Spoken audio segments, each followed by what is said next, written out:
what is a cruise ship if not one very large piece of cultural detritus of the 20th century? Exactly. That is Exactly. very true. Still cruising after all of these years.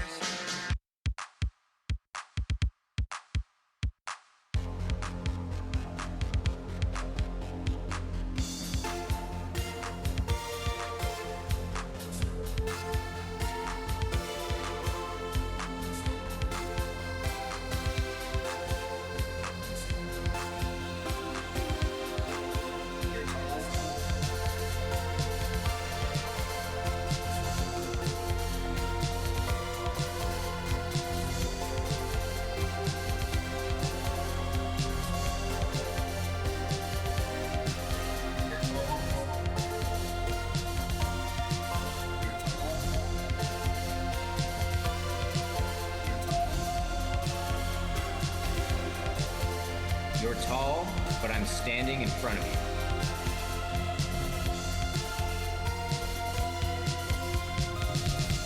It's a podcast.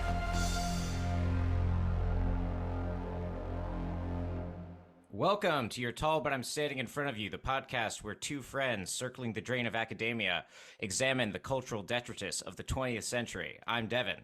I'm Ethan. How's it going, buddy? It's okay. It's broadly things are not great in the world, as has been the case when you've asked me this question for quite a while. But I'm asking about you. Oh, like we know the yeah. world's bad. We don't need to apologize for how bad the world is every episode. Well, here's some news. That's either good or bad. I'll be in the city of brotherly love next week. All right, well, I'm gonna have to get out of here then. Yeah. No, this doesn't involve you in any way, shape, or form. I just thought I'd let you know. See the Liberty Bell, have a cheesesteak. Yep, and then go see the Liberty Bell a second time. Yeah. Well, speaking of brotherly love, we have a very special film today. A film that answers the question, what would the world be like if everyone looked like Al Pacino? And that movie is Cruising. Still cruising after all of these years. And I believe, we've been pretty hard on Joe Biden on this podcast. I think justifiably so. But one of the things he has done that I support is he has codified it into law that you are not allowed to talk about William Friedkin's 1980 film Cruising without Sam Catlin. So Sam, our special guest this week, longtime listener, participator in the Twitch chat of the Oscar show. Thanks for being on. Introduce yourself to the listeners. Hi, thanks for having me. It's nice to circle the drain with some comrades. Yeah, Joe Biden, I really appreciate that particular policy decision he made, but he's disappointed me since. So I've soured on him. Yeah, the open support of genocide is in the cons column for me. Yeah, I'm a hard no on that one. Yeah. Because before this law, people were just talking about cruising all the time. Without me. Yeah. Yeah. So if you followed Sam on Twitter, pretty much at any point in the last however many years, you're probably aware that Sam has a lot of thoughts about cruising. And so we're thrilled to have Sam on. But Ethan, what was your relationship like to cruising before this? I believe you thought we were doing a different film for a while. There were a number of points where I was confused along. It's been a long and arduous road to this point, but I'm here. I'm happy. I'm excited. I thought that when you kept mentioning cruising, for some reason, I thought, what was it? Train Spotting. That was the movie I kept thinking of. Yeah. And this is not that film. So that probably gives you an indication of my relationship with cruising, which was non-existent. But what about you, Devin? Yeah, so it was my second time seeing it for the pod. Always loved it from the first time I saw it. Big William Friedkin fan, I have to say. To be fair, I haven't seen any of his minor films, but so far he's like I think 5 for 5 for me in just terms of loving each one. French Connection, Exorcist, Sorcerer, Cruising, To Live and Die in L.A. Fantastic pictures. Love William Friedkin. Former guest Mike Opel, not a fan of Friedkin's Exorcist, and I just have to like call them out on the pod. Like, what the fuck? One of their more deranged opinions. I will say that those are the five good Friedkin. That's good to know. Yeah, there hasn't exactly been a lot of the other ones like calling to me.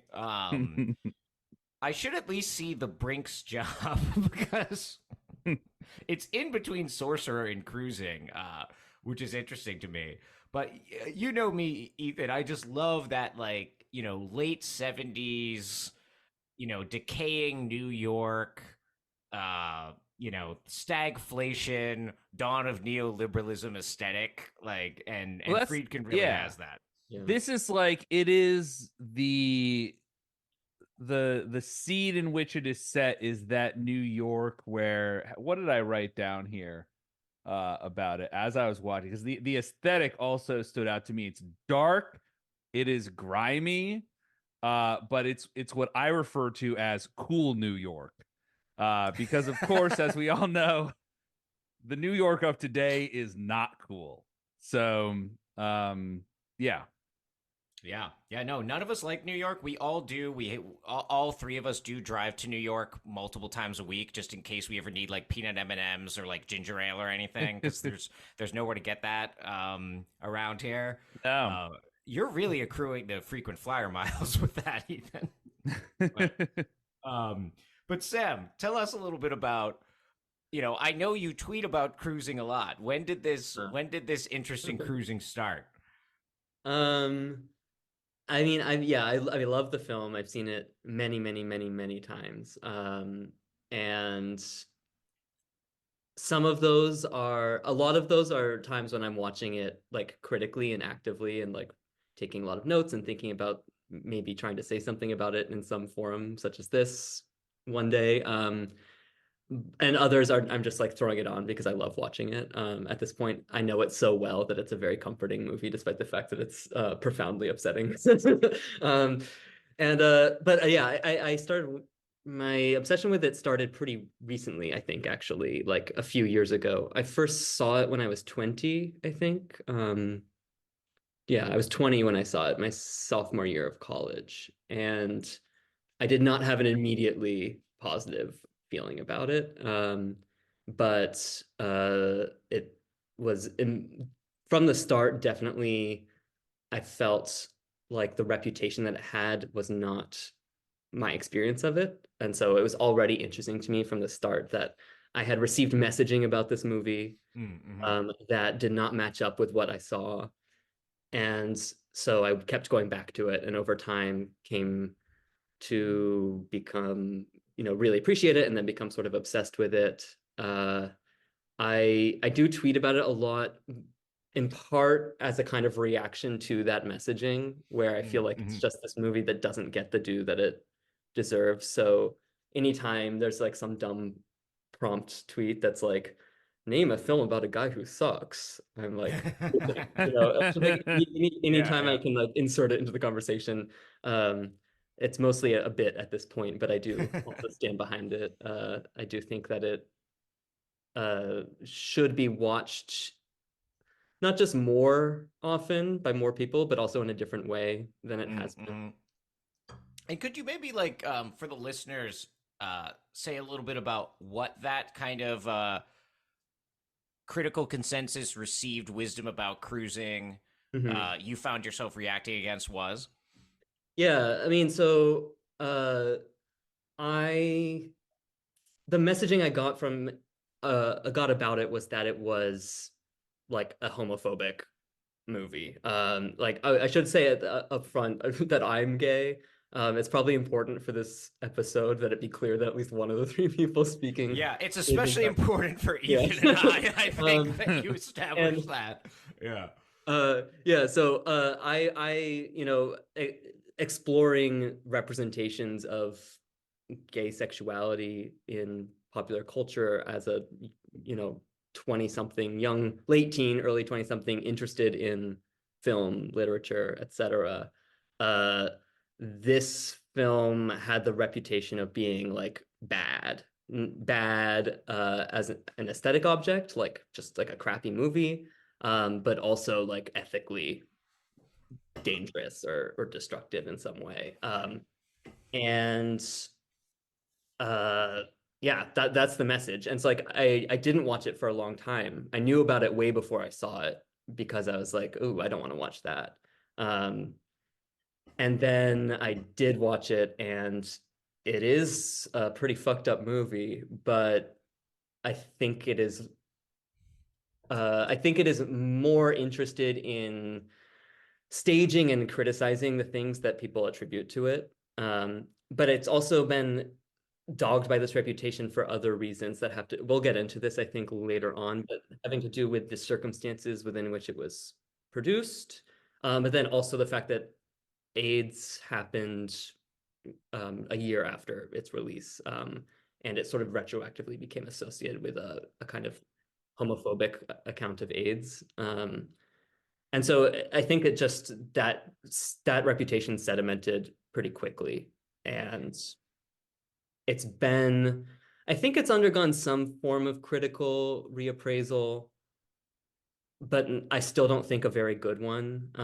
I still feel like it's misunderstood even in the reappraisal. And so, yeah, I've just never really been satisfied with the accounts that I've seen of what it's doing and why. Yeah, no, I know what you mean because I remember when I saw it for the first time, and I was kind of just like, reading about it, reading about the contemporary reviews, one can certainly understand, like, in the political context of the '80s, why there would have been resistance to, like, William Friedkin, the Exorcist guy, making a film about a homosexual serial killer, right? Right. On the surface, that does sound like a gay panic homophobic film, right? And it kind of is that. It's kind of Yeah, true. yeah. Yeah, that's the thing. It's not like I'm trying to like exonerate the film, right? But it's like I think that the film is getting into some really interesting ideas about how identification works, how desire works, how sexuality works, how violence and cinema work together in different ways. And so I'm sure we'll get into a lot of that today. But Sam, did you want to just kind of lead us through the plot a little bit to get started? Yeah, sure. I will just preface my summary by saying that because I'm obsessed with this movie, I do have like maybe a sort of determined reading of it that might lead me to emphasize things that I think are really important, but I might gloss over some other things. So if I skip over something and you want to talk about it, please just like do that. Because That's yeah, and the great. other thing is also that it's a movie that you just got at this really, but it is really crucial how it's edited and like the order in which things happen in relation to each other. So I do have to like go through kind of almost scene by scene, even though one might normally skip over some things, it actually is necessary to narrate pretty precisely the events of the. Definitely. Yeah. I would say this is a film that really, in a way, it's a film that is out of step with our times. Uh, just on like a filmic level, because you really have to watch this movie. Yeah. Like, Yeah. if you are just kind of receiving the dialogue information, that the film is transmitting to you, I think you are going to end up with the idea that this is kind of like a trash movie that doesn't have anything to say. Yeah. Like, most of what this film that's doing that's interesting to me is happening on the level of like visuals and editing, right? Yeah. This is not a like look at your phone movie. Yeah, this is also not a great example of a well done ADR movie either. So No. No, but I do have a lot to say actually about the ADR. I think okay, ADR is great. more interesting than it appears. Oh, Um, okay. but okay, yeah. All right, So let's get into it. Cruising is set in New York City in the summer of 1979, which is also when it was filmed. I'm gonna go slowly through the opening, and then once Al Pacino's character enters, I'll move a bit more quickly.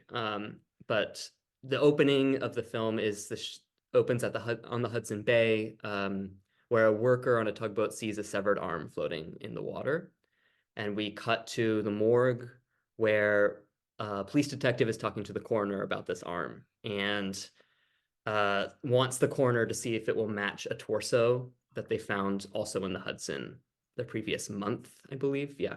Uh, and the coroner puts it in a drawer, and we see it in the morgue, and we see all these other severed body parts in the drawer. So there's like some sort of phenomenon happening with body parts showing up. Um, the coroner points out that it's obviously a homicide victim, but the detective responds that it can't legally be ruled a homicide if they can't determine the cause of death. And he can't determine that from an arm. They need the rest of the body. And he says, I have too much on my plate already. I don't have time for that. Yeah, there's a lot of the movie in general has a lot of that sort of like precursor to like the Wire sort of like cop energy of just sort of like wait, no, but if this is a murder, that's bad because then I can't solve it because I'm a fucking cop, I don't really solve murders. Yeah. And then it will be an unsolved murder, and then that's bad for my numbers. It would be right. really Yeah. great for me if it wasn't a homicide, actually. Yeah. No, I mean, like the sense that like cops are under pressure to construct certain kinds of crimes and solutions to those crimes is like hanging over the whole movie. Yeah, I mean, the coroner responds. The coroner's like, "Oh, it's all just a numbers game to you guys." And then he says, "The only way you'll prosecute a murder these days is if you've got a guy downtown signing a confession, which is a foreshadowing of something that happens later in the movie." Um, but he also says it's just a numbers game of body count, which is the first of the movie's sort of endless stream of double entendres that sort of serve as these switching points between police discourse and sexual discourse, body count, and murder discourse as well. Um, Mm-hmm. that those three codes converge repeatedly around puns in the movie. The title cruising itself being the most flagrant of these puns. And then the next scene is, in fact, of police officers cruising. So it cuts to two white cops in their car on nighttime patrol in the West Village, which is in the late 70s, early 80s was the epicenter of New York's gay community.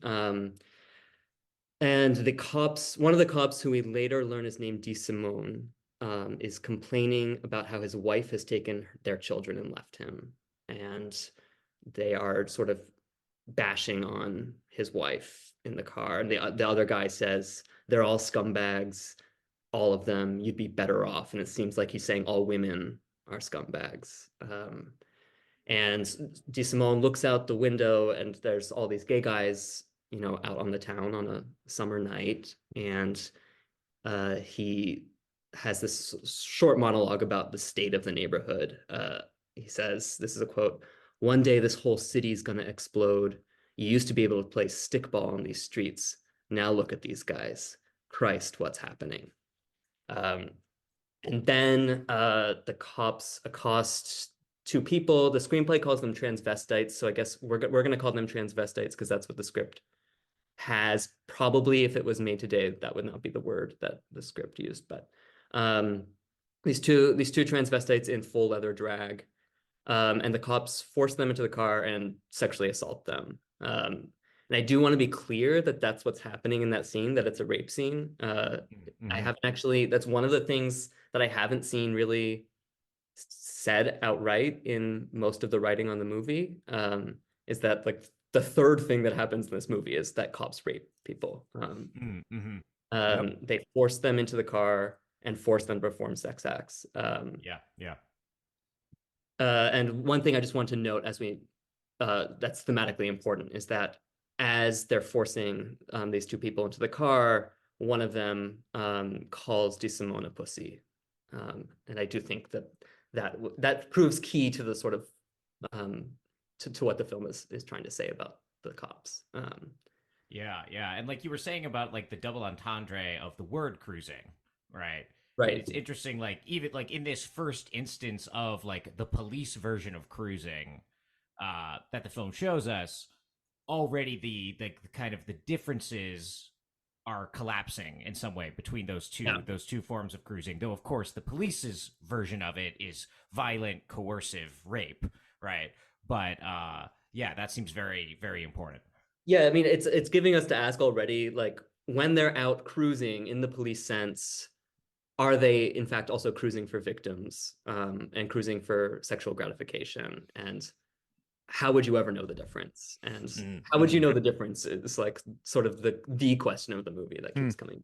Um, Mm-hmm. so while they're doing that, um, a white man with dark curly hair, dressed in a leather jacket and mirrored aviator sunglasses, enters a leather club in the meatpacking district. Um, the meatpacking district is, in fact, where, just as a historical note, where a lot of gay bars and clubs were located. So the clubs at the film, many of the spaces in the film are real leather clubs. Most of these were like members only BDSM clubs for the gay community. And yeah, so this person walks into the club. Um, we see a lot of what's basically documentary footage. So the people in the scenes in the clubs are regular members, usually of these clubs, and they are basically on B-roll, documentary style B-roll, Mm-hmm. just doing the things that they would do in the clubs. So dancing, kissing, taking drugs, having public sex. And there's a number of scenes throughout the film that just show this. Uh, this guy with the mirrored aviators, I'm just gonna call him the aviators guy, um, picks somebody up, they flirt, they go back to the guy's hotel room. Um, we don't see them have sex. They do have sex, but we don't see it. It cuts to the second guy waking up, and the aviators man is already dressed. He pulls a steak knife from out of his boot, forces the man to lie on his stomach, binds his wrists and ankles, and then stabs him multiple times in the back, and saying, "You made me do that." While he does it. It's a This scene is it's a really, really upsetting scene. There's several murders in the film, but this is the only one for me that's like tough viewing. It's Mm. a little too realistic, honestly. Yeah, you Mm, get a lot of mhm. like the anticipation and fear of the victim. You Yeah. Yeah. know, is sort of like lingered on a lot in this one. Some of the latter ones, like the victims, they I don't feel like you get as much access to their interiority. They're kind of Yeah. uh, they're just kind of there to be killed, in Yeah. set pieces. But this one, you really like you get a sense of this victim as a character and like what he is experiencing like psychically. Yeah, I mean, it reminded me a lot, actually, as I was rewatching, of Jaws, the opening death in Jaws, which is like Mm. so horrific and visceral. And then the rest of Jaws, like there's lots of people who die in Jaws, but you're just sort of like they're shark chum. Mm, But the first person who dies, it's like just that really awful scene of the woman. And I felt similarly, where like you get almost too much access to what it would actually be like to be going through that experience. yeah. Anyway, so then we're back in the morgue, where now that man's body is in the morgue, and we meet Captain Edelson, played by Paul Sorvino. He and the coroner are looking at the victim. The coroner reveals that the semen found inside the victim contained no sperm. In this scene, we get some big picture information about what's going on in the movie. So we learn that this is the second of two murders with a very similar MO. Two gay men, both involved in the leather scene in the meatpacking district, both white, medium height, medium weight, with dark curly hair and dark eyes, bound and stabbed repeatedly in the back. So that suggests a serial murderer. Um, and so a rookie cop played by Al Pacino named Steve Burns is recruited to go undercover in the gay leather nightlife scene in order to draw this serial murderer out. He's recruited Mm-hmm. specifically because of his physical similarity to the victims. Um, And the scene in which he's recruited gives us one of the great lines of dialogue ever written. You ever been porked by a man? Ever had a man smoke your pole? um, Listen, yeah, if Paul Sorvino's on screen, he's going to be talking about food. He's going to be talking about Italian smoking, meats. smoking. Like, Oh. um, uh, let's see. Adelson tells Steve something really important in this scene. He says the two murderers have a similar MO, but there have also been multiple body parts discovered in the Hudson. And he says, we don't know a damn thing about these, but it's my hunch that they were done by the same guy who did these two killings. And I just want to flag that that's the nature of the connection between the body parts and the serial killing. mm-hmm. Also, in the same scene in the police station, one of the two assaulted transvestites, Da Vinci, played by Eugene Davis, comes in. So we learn that she's a police informant. And she comes in to plead with Edelson about the two cops who have been, it turns out, harassing her multiple times.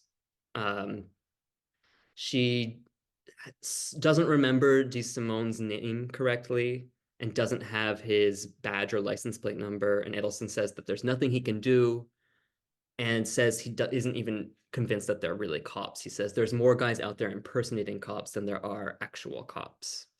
Mm-hmm. And so he refuses to do anything on the basis that how can you be sure that somebody who looks like a cop is really a cop at all?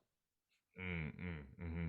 And of Uh, course, like this, even like Aviator Man's outfit had, it's like, the sort of like leather daddy outfit, but it does it, the hat and stuff. It has this kind of cop-esque, police yeah, uniform-esque details to it, right?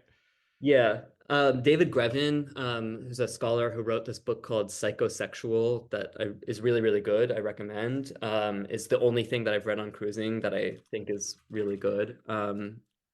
Uh, Points out in his chapter on it in that book that um, the mirrored aviators is maybe a sort of allusion to the cop in Psycho who knocks on Marion Oh. Kane's door or her car door when she's sleeping on the side of the road, and there's like a shot that's like filmed in the mirror reflection of those glasses, and so Oh, cool. um, Hmm. um, it is significant. So it's significant that that Ellison alludes to the fact that there are people impersonating cops, such as perhaps this aviators guy, and it's significant that immediately before Steve is assigned to go undercover with it's significant that this happens immediately before Steve is assigned to go undercover with, and this is a quote from Edelson, no gun and no shield. So the information that he requests from Da Vinci to prove that someone was a cop is a shield number. And that is the one piece of documentation that Steve is being denied in order to disguise himself as not a cop to go undercover. Hmm. So Mm-hmm. the thing that could secure his identity as a police officer is being taken away from him um, in order to do this kind of investigation. So Steve then takes the assignment. He seems excited about it. We see him in bed with his girlfriend, Nancy, played by Karen Allen. He says, I'm going undercover. I can't tell you anything about my assignment. That's kind of it. She's wildly underwritten. Yeah. uh, she does say your father called, and he has this sort of like dark look when she says that, which is maybe. Mm-hmm. Um, so Steve moves to the West Village. Well, and I feel like you're getting like this is the first like I was just wondering during their conversation because I think he has a line where he's like, "There's a lot about me you don't know," and I'm like, "Huh." Yeah, I wonder what that is about. So Mm-hmm. interesting. yeah, yeah. I mean, there's a lot about him that we don't know either. Like, we basically get no information about him at Yeah. all. All we know about him is that he's like in his 20s and is a rookie Mm-hmm. cop and Yeah. Yeah. doesn't like his Like father. we meet him in his moment of becoming this undercover persona, right? So it's like this vanishing moment of him even being whoever he was before this moment, right? Right. Yeah, Yeah. I mean that's interesting because like I feel like another version of this movie would have followed him around for a bit, Mm-hmm. and we really don't get that. We get these other scenes that I just went through pretty slowly, doing other kinds of narrative work instead. Um, but yeah, so he moves to the West Village under the alias of John Forbes. Um, he meets his friendly gay neighbor Ted Bailey, played by Don Scardino, who, for my money, is the MVP of the film performance-wise. Yes. Uh, really wonderful, wonderful performance. Ted is a playwright. Importantly, he does not match the physical type of the victims. He's blonde. Mm-hmm. Um, he shows Steve around the neighborhood, tells him about his roommate, Gregory, whom we'll meet later, and then warns him that there's a serial killer stalking the more promiscuous circuits of the neighborhood, and Ted confides that he is scared to death of cruising. Um, Steve says, "Oh, don't worry about that guy. The cops will get him." And Ted scoffs. He says, "If the cops get their hands on him, they'll make him a member of the Vice Squad." Uh, Mm, so that's important just because it sets up really the sort of relationship between the gay community and the cops, which is that the cops are not really there for this community. Like the Ted is like the presentable face of gay New York in many ways. He's like highly right. educated, white, upper middle class background, interested in the arts, isn't promiscuous, is in a monogamous relationship, and he's like the cops. What would the cops do? Like they're Yeah, not here. but again, like seems like a cool guy, Yeah. and it again is this like this is cool New York. Like, can you imagine the sort of person that like wants to be a playwright at that age that's currently living in New York is probably the most insufferable person in the Yeah. world. But Well, they'd Ted also is have to dope. have they'd also have to have like several exponentially more wealth to do it, Yeah, Yeah. right? Like this is before, the quote unquote cleanup of New York. Which like if we're thinking just to other films we've covered, like Clute, Yeah. like Jane Fonda's apartment in Clute. hmm I'm not necessarily saying what's like a, it like it's not just about like verisimilitude in terms of like, oh, what would the rent of these characters be or whatever, right? But it's like it's indexing what was like a historical possibility Yep, at the time. yep. Yeah, and they're in the. I mean, the rent. We can't spend too much time thinking about their rent because we'll go crazy. But like Yeah. that, they are living in a neighborhood that the price point for that neighborhood now is millions and millions of dollars. Yeah, yeah, Yep. The meatpacking district is not like a scuzzy place where there's actual meatpacking happening. yeah, yeah, Um, yeah. and yeah, Ted seems very cool. Like takes him to like the cool diner in the neighborhood. There's jazz playing.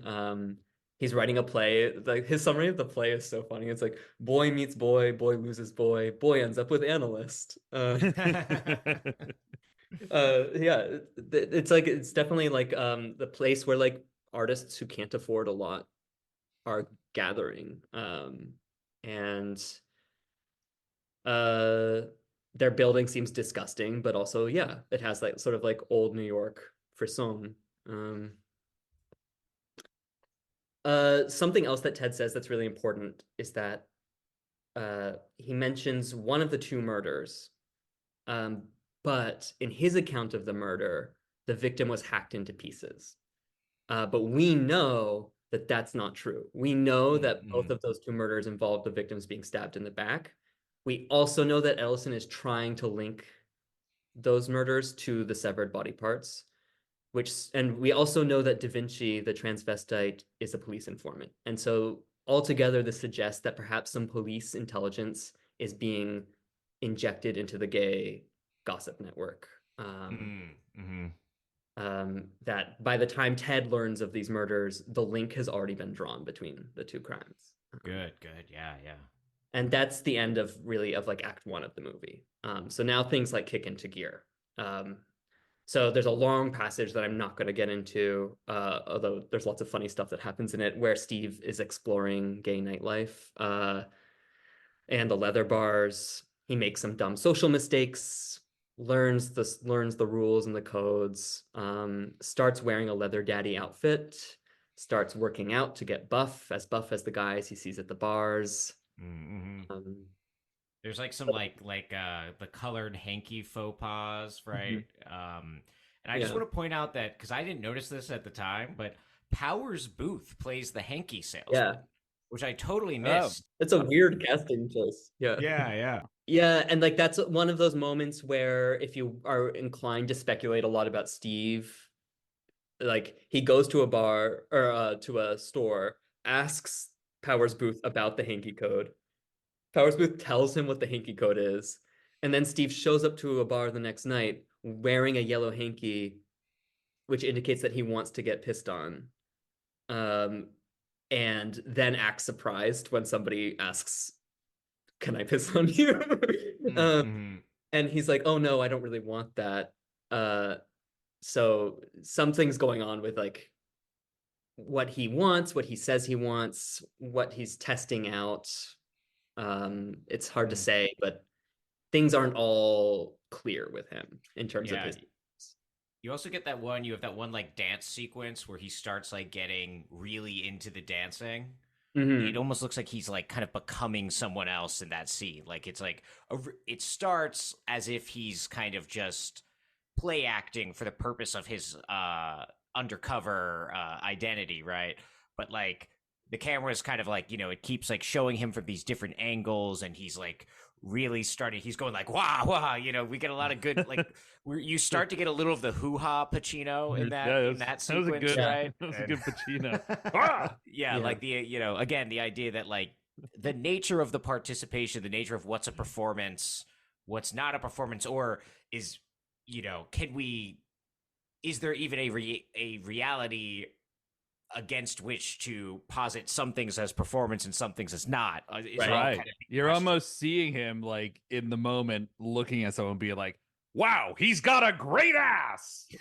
So it's there's many yeah. great asses on display in the Yeah, movie. there are. Something to pick out from this sort of long passage that's significant plot wise is that there's a scene early on in the sequence where he gets cruised by a series of men in a bar in close up.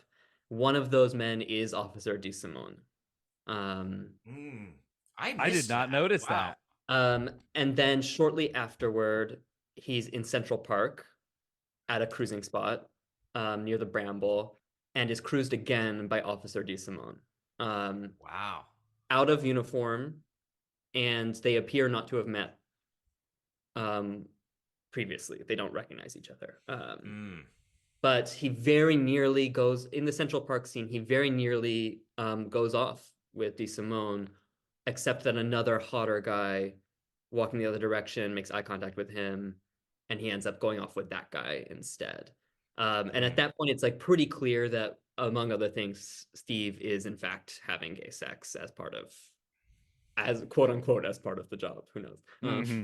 But it's we don't actually see it ever, and it's so much of this film is about what you infer from what you don't see. But I feel pretty confident saying like he's definitely having sex on the job. Uh, then, in terms of the investigation, he meets up with Edelson for the first time after starting the assignment. He tells Edison that he's learned several of the bars are owned by somebody named Tommy the Joker, who he apparently does not realize is a mobster, but Edelson does and says he can't move against the guy. I mean, that's terrifying. The idea of someone that would like think crime is a joke. It's just like, it just sends shivers down my spine. Like this guy's laughing at crime. Crime is wrong. Like, what kind of a twisted mind would it take? Yeah. Only in Italian. Yeah. I mean, the Italianness of this movie really like can't be overstated. Like Yeah, the it's weird least actually. Italian coded character, Ted Bailey, is played by a guy named Don Scardino. Like, and then it's like, you've got Pacino, Sorvino, D. Simone is played by Joe Spinell, who is in like every fucking like mobster, Rocky type movie. One of like the most Italian looking men of all time. So like, there's definitely a sort of like, ethnic American sort of like immigrant racialization sort of stuff Uh-huh. going on as well. Yeah, and it seems important that like they're white, but they're yeah, that they're white but not wasp white. Yes, yes. I mean, I think Ted is supposed to be, but the others are these kind of like recent inductees into full whiteness at this moment of New York's crime wave. Absolutely. Yeah, yeah, yeah. Not trying to say they would be perceived as non-white by any of the characters necessarily, but they can be it is a moment where they can be like distinguished as a ethnic group Yeah, within whiteness from the like waspy characters like Ted. yeah, yeah, that's right. And I mean, uh, there's very few non-white characters in the film, and only one that's like really like focalized. Um, okay, so I mentioned that hot guy that picks Steve up in the park, who we then see again back in the park cruising, and who does he come across but Mirrored Aviator Sky? Um, they go into the bramble to have sex, and the killer taunts this cruising guy with a nursery rhyme that goes something like "Who's here? I'm here," and then stabs him in the back multiple times, as is his MO. Um, we then cut, and this is again why saying what happens in order is important. We then cut to Steve going to Nancy's apartment in full leather getup that is exactly the same getup as the killer was wearing. Um, I won't say I won't push that any further. Just note that they are wearing the same outfit. And then he fucks her in a way that I think the film wants us to think is like really rough, but Mm. like they're just like in missionary. I don't know. It's like, it's not particularly out there sex, but like something about the way it's framed seems like it's supposed to Yeah, be. it's a very, from what I'm recalling, it's a very like claustrophobic framing.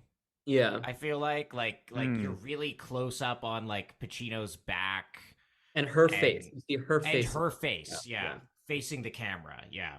And so yeah, he's on top of her, and you see her face, and his hand is holding the headboard, and he's wearing the studded leather bracelet. And that's again, I think like the film wants us to think that's like more ominous or something than it really is. But uh, um, we get some more of Ted. Ted tells Steve about Gregory. It's pretty clear that Gregory is really his boyfriend, not his roommate. Gregory was away for work, but is coming back, and his account makes Gregory seem quite controlling of Ted. He gives Ted orders about what he has to do. And then in the probably the most emblematic scene of the film, Steve goes to one of the leather bars in his usual leather getup, only to be asked to leave by the bouncer because he doesn't have the right vibe. And he looks around, and Mm. everybody in the club is dressed as a police officer because it's quote unquote precinct night. Yeah, there's Um, giant handcuffs like uh-huh. from the sky, like gigantic handcuffs. And everyone's blowing whistles. And so the fact that this is important, the fact that he isn't dressed as a cop makes him seem like he's an undercover cop, which he in fact is. And then the bouncer asks him, "Are you a police officer? And are you carrying a knife?" So the bouncer is concerned about two things, which are police and the serial killer. And Pacino's failure to appropriately present himself as a police officer makes him suspect on both of those counts. Yep. And he's kicked out of the bar, and he's followed out by a white guy with dark eyes and dark curly hair in a leather daddy getup who tries to get Steve to come home with him, but Steve declines and goes to Nancy's instead. She gives him oral sex, And while she's going down on him, he imagines he's at a leather bar. And this is signified through the soundtrack. Um, more murder, more murder, more murder.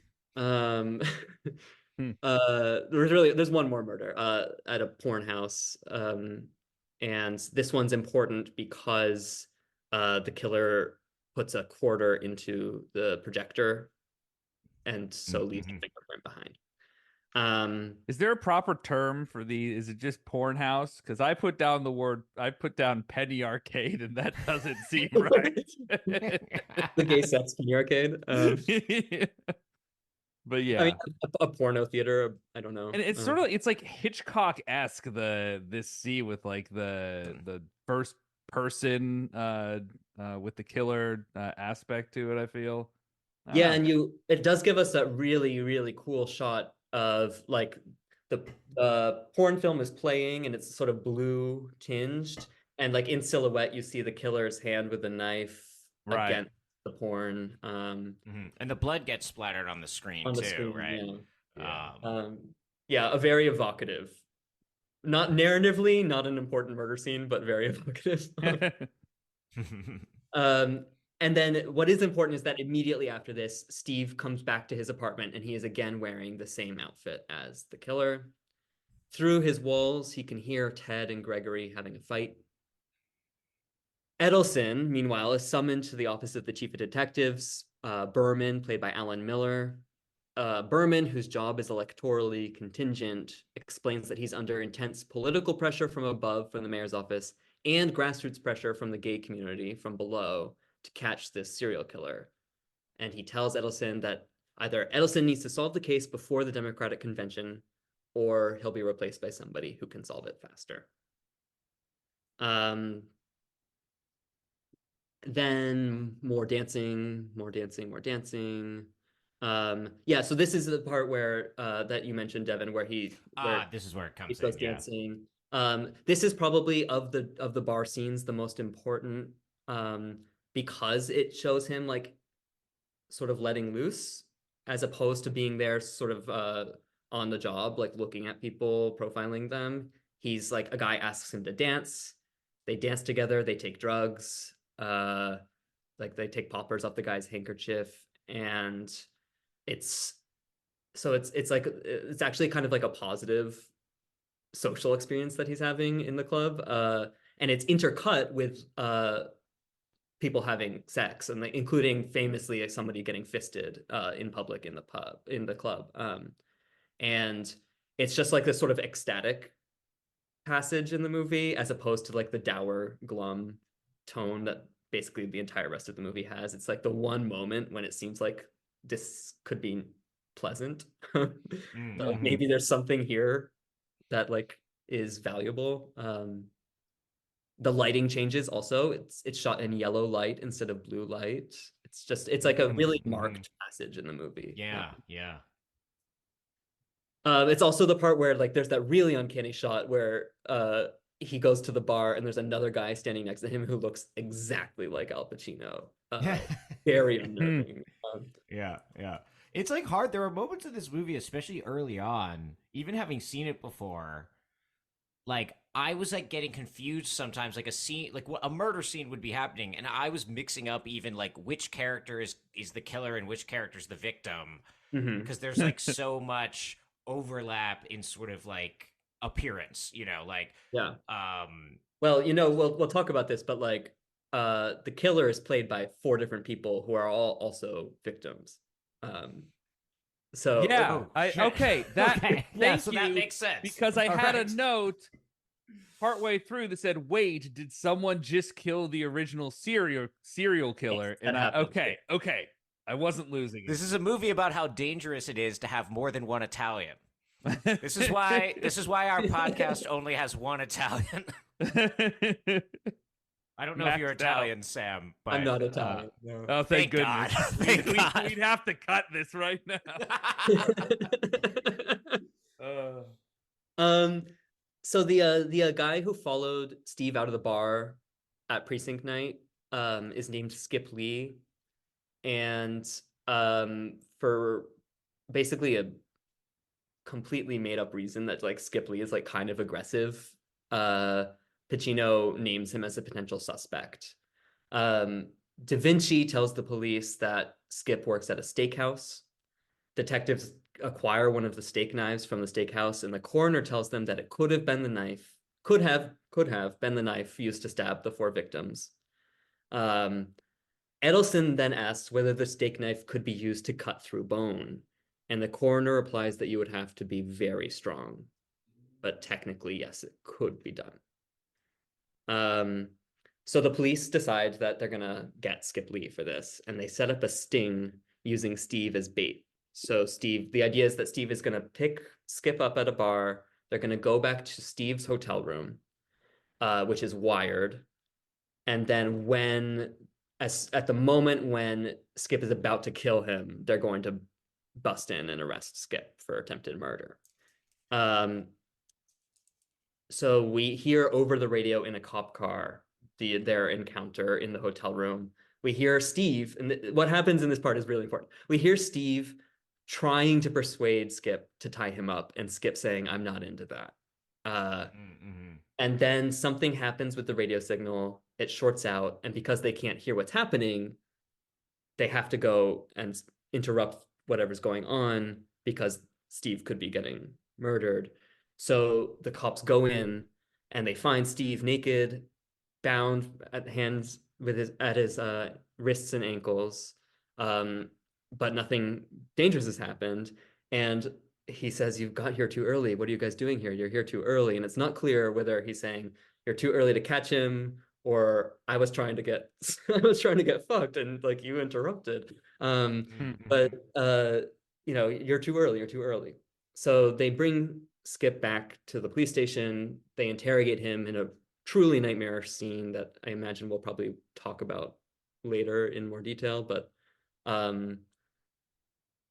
really upsetting interrogation scene along a number of axes, where they attempt to psychologically and physically terrorize Skip into confessing for these murders. Berman, the chief of detectives, is present. And the interrogation ends when it turns out that Skip's print doesn't match the one on the quarter from the theater. Steve and Nancy have a fight at this point because she consents him withdrawing from her, but because she doesn't know anything about the assignment, she has no way to contextualize or explain why he's withdrawing from her, and they break up. Steve meets with Edelson, and he's really upset about the interrogation. He says, "I didn't come on this job just to shit-can some guy because he's gay." And Edelson basically says, "That's part of the job. We ruin people's lives. It's part of what we do, and get used to it." Yeah. And Steve, perhaps a large part of what we do. right. Anyways, go on. Yeah, that's basically what this movie is about. Yes. How we're trying to shit can someone for being gay. But Edelson, Steve says, "I don't think I can do this anymore."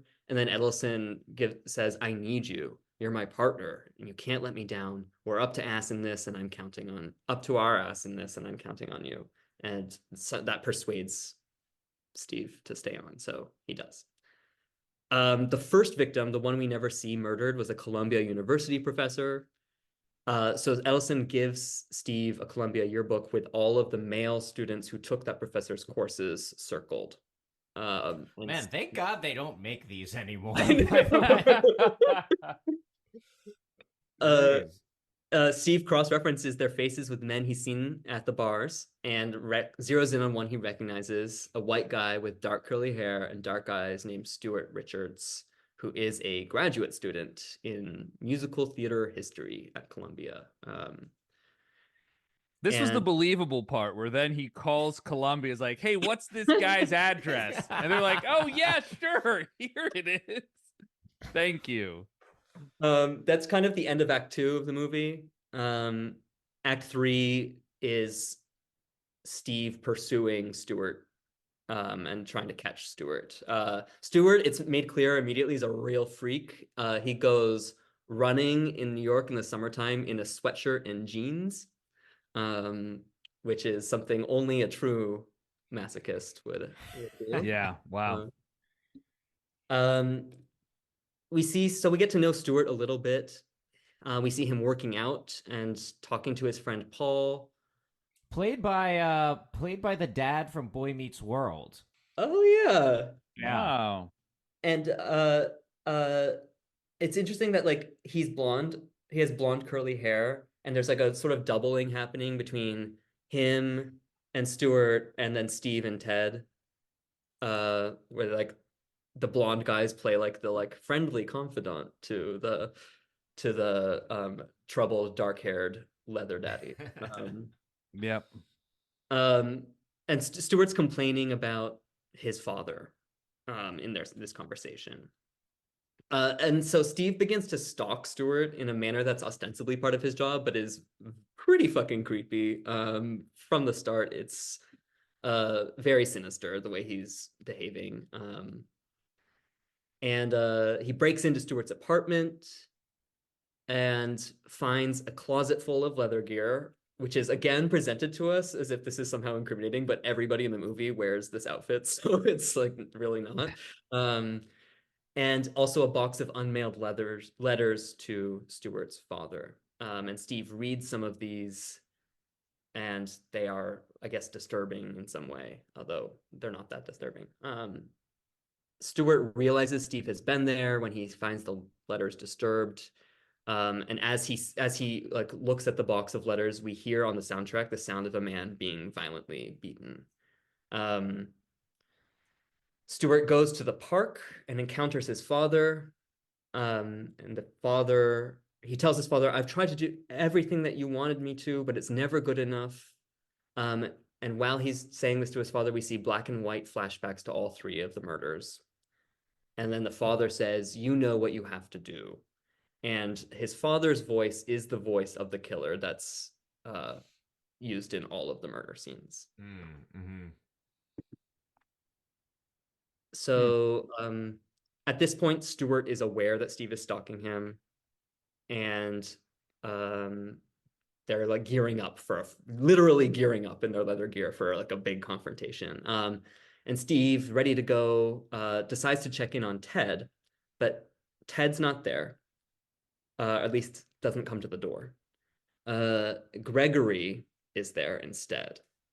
And Gregory is very hostile to Steve, whom he suspects of having had an affair with Ted while he was away. They have an argument. It escalates into a physical fight, during which Gregory pulls a knife on Steve.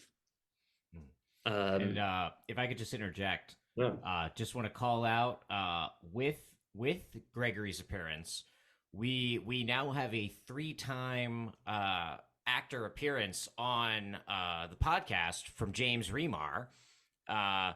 Of course, Wow. most famous perhaps as Ajax from The Warriors, which is his film right before this one, and it's really interesting actually because he looks very similar in both roles, but is also styled so differently, but also the same. There's a kind of a weird, almost metatextual thing with cruising going on there. But also, he was apparently in Oppenheimer as Henry L. Stimson. We didn't talk about him at all, but James Remar is a three-peater on the pod. So just gotta put us, if we end up doing an episode on The Tigress or Tales from the Dark Side, the movie, or Rent-A-Cop, or any season of Sex in the City.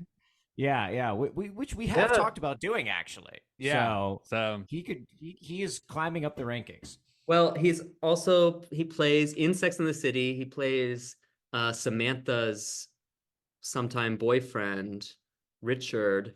And I was going to actually mention this earlier when we were talking about the West Village. There's a whole season-long subplot of Sex and the City where Samantha's gentrifying the meatpacking district. She like left apartment in the meatpacking district, and then is annoyed that there's a gay club like in her building. Wow. That's funny, man. Well, James Remar from Boston, but seems like he's really got like the sort of like New York Warriors, obviously also a very New York movie. He's really got some he's found a little niche there. Yeah, well, he's he's only in this one scene, but it's like a pretty like dramatic it's a dramatic scene, but his performance is also like pretty intense. Like it's a one of those one scene performances that's like quite memorable. Uh, but that's the last we see of him. He pulls the knife, and Steve's like, okay, I'm out of here. And then Steve goes to find Stuart in Central Park. They're wearing identical outfits. They have a sort of mating ritual. Like they cruise each other in a way that seems sexual, but actually they're both trying to kill each other. And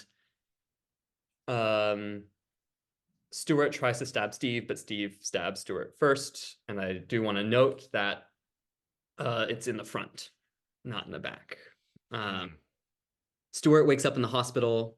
He survived. And Edelson's there and reveals to him that Steve was a cop. Stuart insists that Steve attacked him first. Edelson confirms that the print on the quarter matches Stuart's and offers him a deal. If he confesses to the 4 stabbings and, quote, 5 or 6 others, presumably the dismembered corpses from the Hudson, then he can get a reduced sentence of 8 years maximum, which seems insane for the quantity of murder. Well, it's also the thing. It's like with what this film's saying about like cops, right? It's like all they care about is pitting these murders on somebody, Yeah. cleaning up the record keeping on their end. And it's like, oh, whatever, 8 years, sure. And I mean, I'm like an abolitionist. I don't think anyone should go to prison for any amount of time. But like within what the police claim they're doing, Right. there's a clear hypocrisy, right? That's like, man, policing in the 80s was crazy. Can you imagine if they still did that sort of thing these days? Those numbers games, that would be wild. Yeah, I'm so glad they've really reformed since. Yeah.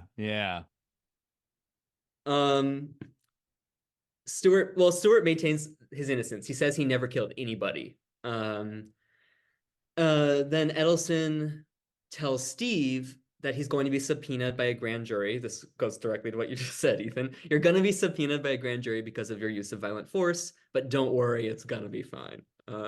All you have to say is that you were attacked and you'll be fine. Then the police are riffling through Stuart's apartment. Paul's there. A cop wonders why Stuart never mailed the letters to his father, and Paul reveals then that Stuart's father died 10 years prior. And now we're in the last 3 scenes of the film. So we cut to the apartment that Steve lived in the West Village. There's been a murder. Ted has been stabbed to death in his apartment. Edelson arrives, receives a briefing on the scene. There's no sign of a struggle indicating that the murderer was somebody that Ted knew. Edelson reads the briefing officer's name tag. It's DeSimone, and he recalls Da Vinci's complaint from the beginning of the film about being raped by a cop. When DeSimone tells him that the apartment next door was rented to John Forbes, which was Steve's alias, Edelson looks at Ted's body and says, "Jesus Christ," and looks distraught. We cut to a rear shot of a medium-build white man with dark curly hair and a leather jacket walking into one of the leather bars. Nancy comes home to find Steve in her apartment shaving. He tells her he's off the assignment and is going to tell her everything as soon as he's finished washing up. And while he's shaving, Nancy goes into the living room and finds his leather jacket, cap, and mirrored aviators. She tries them on and looks at herself in the mirror in this leather daddy getup. Steve cuts himself shaving and stares directly into the camera through the mirror. And then the last shot of the film is a tugboat sailing the Hudson Bay, which is also the opening shot of the film. And that's cruising. Still cruising after all of these years. And man, it's so funny. Like, I'm assuming you all read the like Pacino quote about that final scene. Yeah. He's not happy about the ambiguity here. He says, quote, and you could just I'm not going to do it in his voice, but you can really imagine this in Pacino's voice, I think. Am I the killer at the end of the picture, or have I gone gay? To this day, I don't know, because Friedkin never told me how to play my final scene. It's such an interesting idea about acting. Yeah. It's kind of surprising that he thinks that way, yeah. It is, yeah. It's just like the assumption that you would need to have total psychological access to the character in order to deliver performance seems like a I don't know, just like very small-minded approach to acting that Pacino seems like a better actor than that. Yeah. It almost feels to me like he is specifically bothered by The possibility of being this, gay. the Yeah. possibility of being gay specifically, right? Like, I don't think if it was like the end of the fucking Godfather 1, where it's like, oh, is how evil is Michael, or whatever. I don't think he has this problem. But there's Right. something like I'm just imagining Pacino like 40 years later, he's just like staying up at night, but like but am I gay at the end of the Yeah. movie? Like I gotta know. Well, also like it's hard to imagine. I mean, I don't think his performance in this movie is that good. I think it's one of the things that I find most frustrating about the movie is that I wish he was better in it. But it's terrible to imagine the performance he would have given if Friedkin had been like, "So you're gay." Oh god. I'm Oh man. seeing turned gay. Okay, so we do have to start. We have to change our stated positions and start supporting AI, so that we can have AI generate the version of cruising where Al Pacino is instructed that his character is secretly Oh gay. no.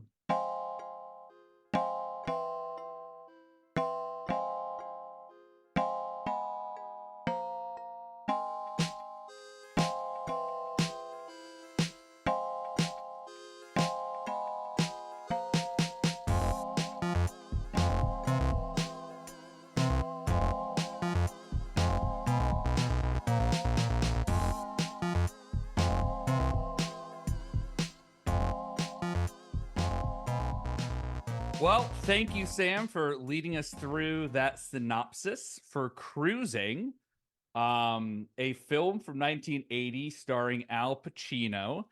I am normally very prepared for these episodes. Well, Devin will know I'm very prepared for our Patreon episodes, the ones that are released exclusively on there. The free episodes, I don't Patreon do any prep. definitely exists. Definitely exists. That's where We I put might, if all we of my started effort. if we started a Patreon, it might be the first Patreon to make negative money. Like, Yeah, we people will would pay you to somehow stop. we'll somehow be losing $10,000 a month. You're Like- gonna be Venmoing me every month to like split the Patreon losses. I might have prepped this game a little before I watched this film. And so I might have not exactly understood what was going on. Anyway, with so the it's film train Cruising. spotting trivia time. Okay. Close. What I've got for you all are a few trivia questions that involve cruising, specifically cruise ships. And so here's how this works. I have a few trivia Honestly, questions. the directions this game could have gone, this isn't the worst one.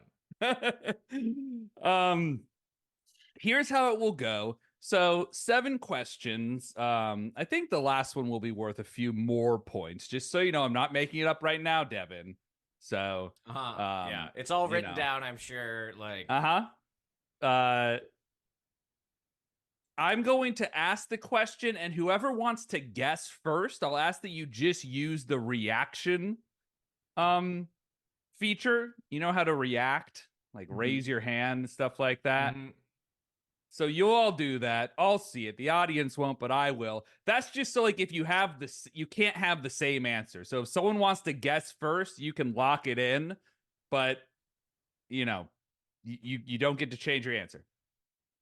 And we'll start it off with this trivia question. Launched in 2010, the Norwegian Epic cruise ship ran into a number of problems. Among these was a particular problem with the design of the ship's rooms that left some privacy-minded passengers feeling quite uncomfortable. Yeah, Devin. Is it that somehow there's like their room is like viewable from the outside somehow? Like people can see through into their room. from the Okay. outside. Okay, I'll note that. The outside being like within the ship, but Yeah, like somehow Yeah. people can. I can't think of how it would physically work, but like there's like a glass ceiling or something. I don't know. Like, yeah, or like the portholes on both sides of the room. Mhm. Yeah. yeah, exactly. Okay. Yeah, like they put the porthole on both sides. Yeah. And Sam, what do you think it is? I think that the walls don't go all the way up to the ceiling.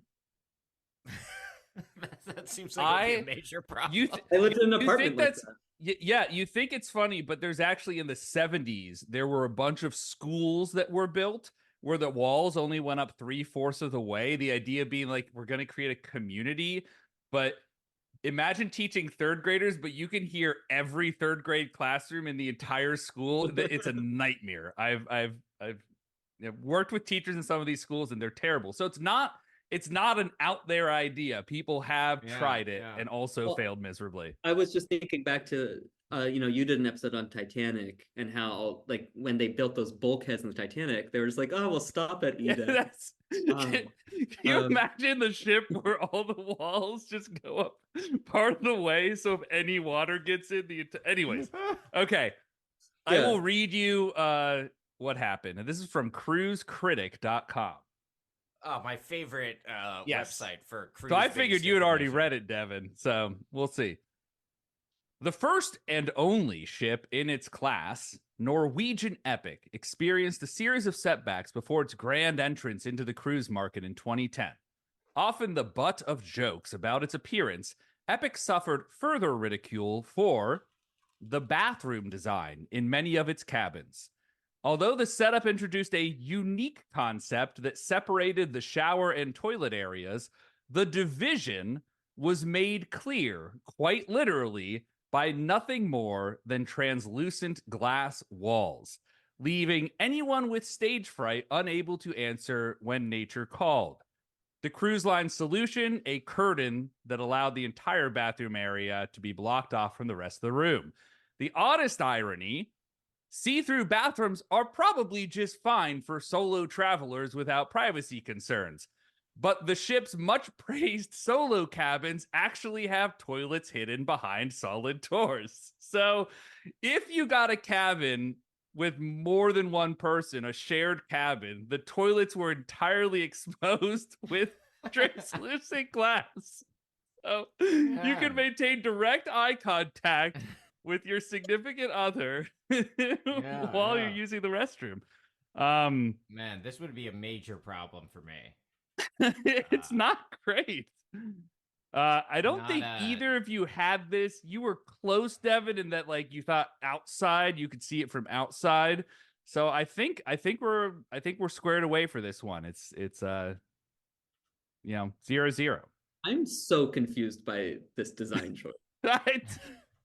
You'd think at some point along the way.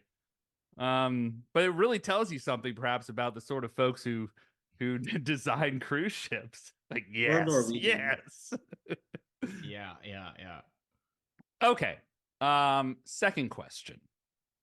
In 2005, what issue befell the cruise ship the Seaborne Spirit during its 16-day voyage from Alexandria, Egypt to the Seychelles? I think I'm pronouncing that island nation off of Africa correct. Seychelles.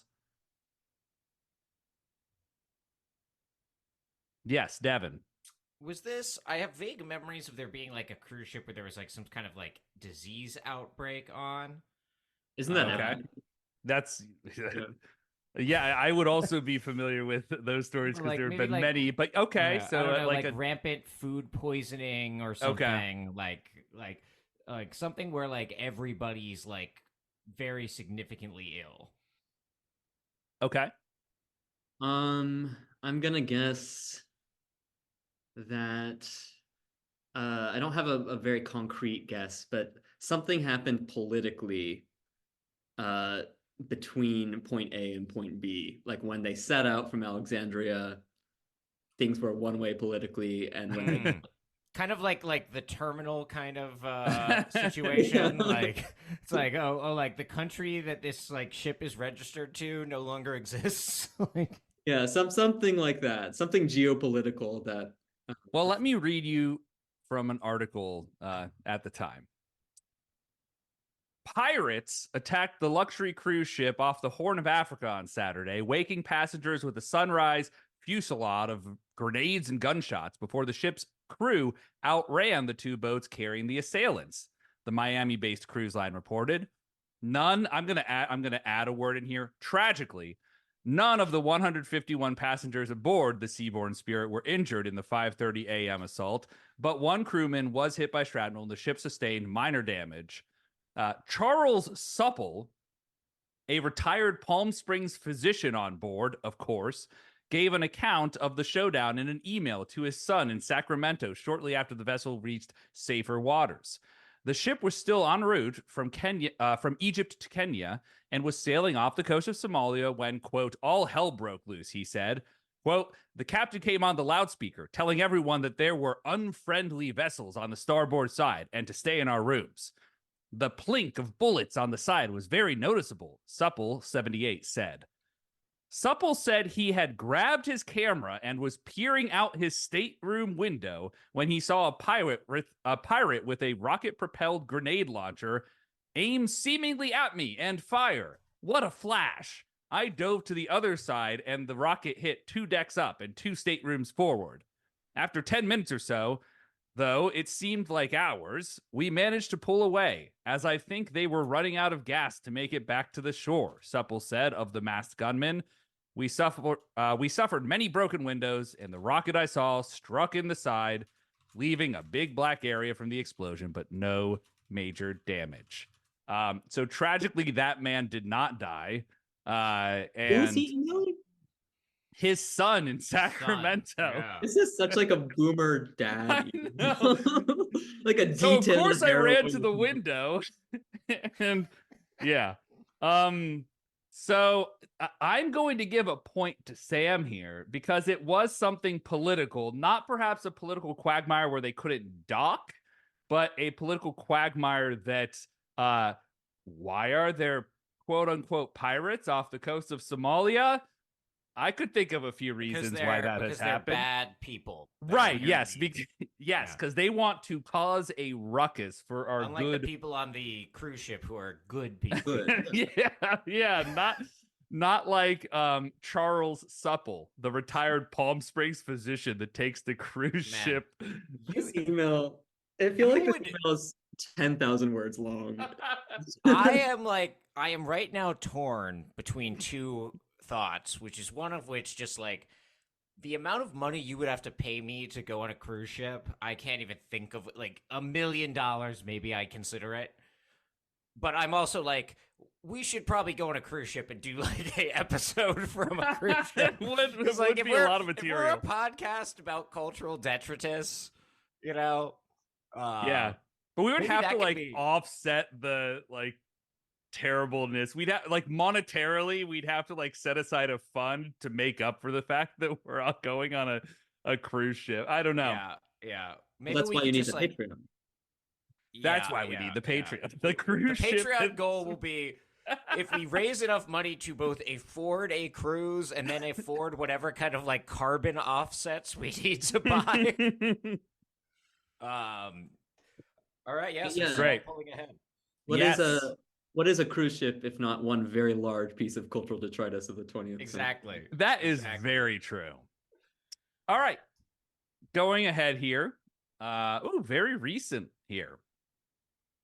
In December of 2023, cruise passengers on the MSC Meraviglia received an updated itinerary just hours before their cruise was to set sail from New York City to the Bahamas. To where was the ship redirected? Oh, it was very similar. I'm going to give it to Sam. Well, because they wanted to go to the Bahamas, I'm gonna assume that the redirect was to not somewhere in the same region. And so I'm gonna say that they were redirected to Greenland. Motherfucker, I was gonna say Greenland. Ah, Oh, I guess I'll say Iceland. The Okay. only other option I can think of is that like it took them to some like not great American coastal city, like Myrtle Beach. Okay. I'll give you that addendum there, Sam. I think that's fair. Okay.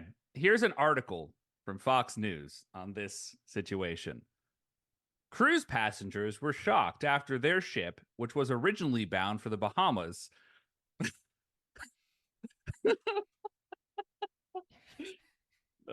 was forced to reroute to Boston, Maine, and Canada over, quote, unseasonable weather changes. MSC Cruises said securing last-minute berths is complicated, therefore leaving Canada and New England as the only viable options. Although they did give passengers the option to cancel their cruise for future credit. Although they did that, people opted to stay on board. Quote, we didn't believe it. So we thought when we got on the cruise, they would reroute to the Bahamas. But no, we went to Boston instead. Quote, That's a really vivid insight into the psychology of a cruise ship. I'm sure quotes keep coming. I'm sure it'll just Yeah. Quote, it keeps getting colder. The son chimed in. Then this is the mother. She explained how they previously reserved a banana boat for their would-have-been tropical getaway, but have since been forced to trade the beach cocktails for hot cocoa and coffee instead. Quote, my son is disappointed. My 7-year-old was like, Mommy, where's the beach? You told me the beach because this is their Christmas gift. Quote, this is not how we thought it was going to go.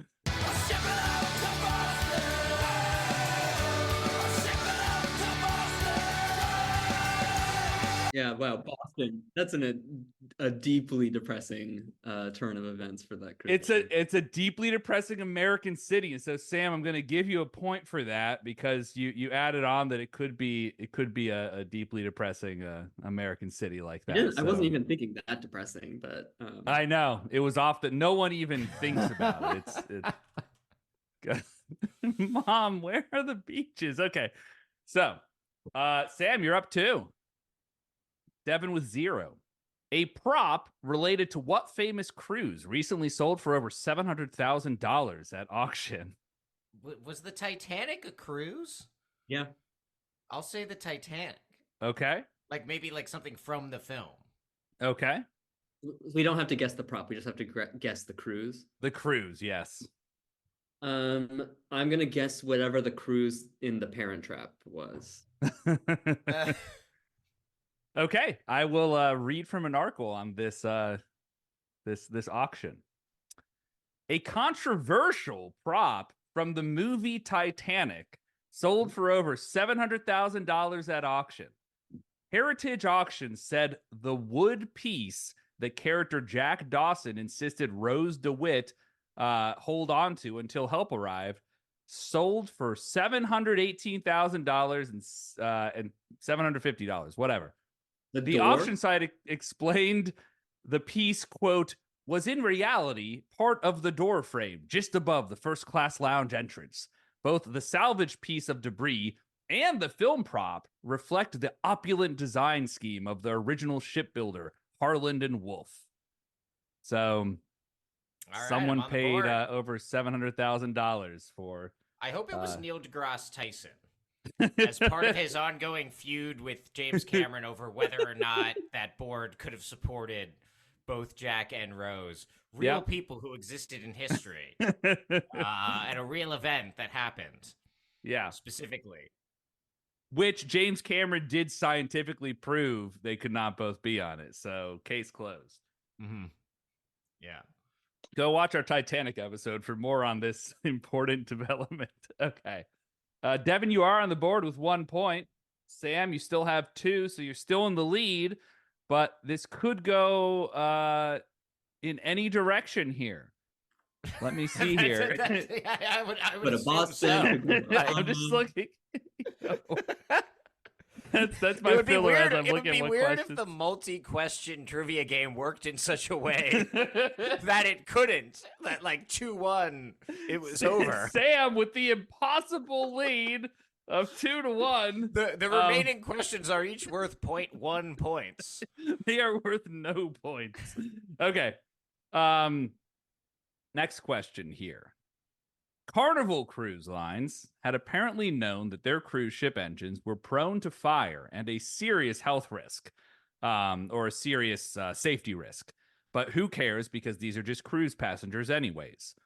Well, fast forward to February of 2013.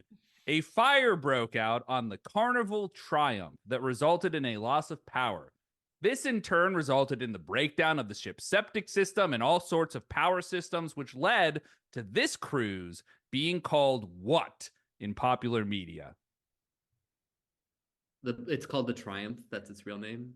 That is the real name, is the Carnival Triumph.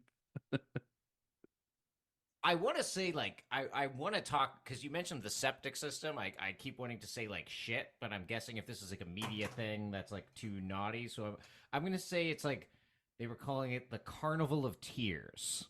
Okay.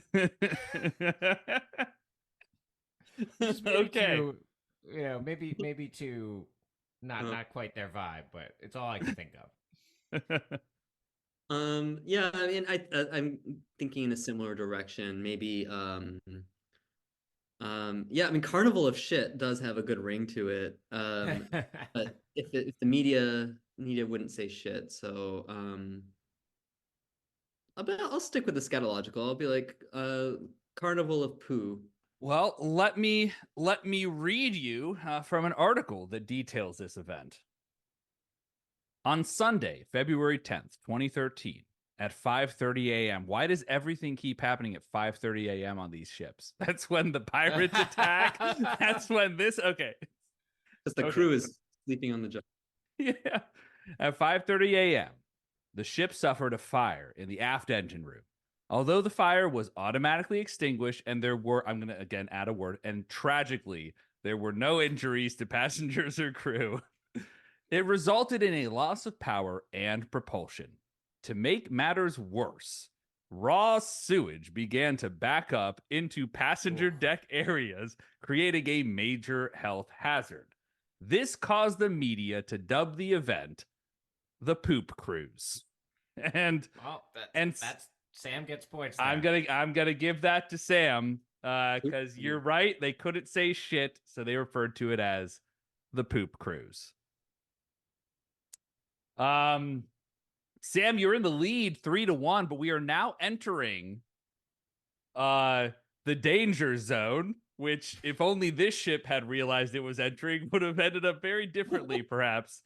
In this round, the questions are worth 2 points each, and there are 2 questions remaining, both related to this famous Italian cruise wreck, the Costa Concordia.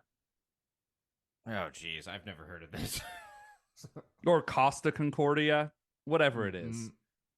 Anyhow, each are worth 2 points. In January 2012, the Costa Concordia cruise ship hit the rocks while sailing too close to the Isle of Giglio off the coast of Italy. Why is it speculated that the ship's captain, whose name I promise I'm not making up is Francesco Schettino, sailed too close? So why is it speculated that the ship's captain sailed too close to the shore? He was trying to hear the beautiful sound of the women that were singing on the island.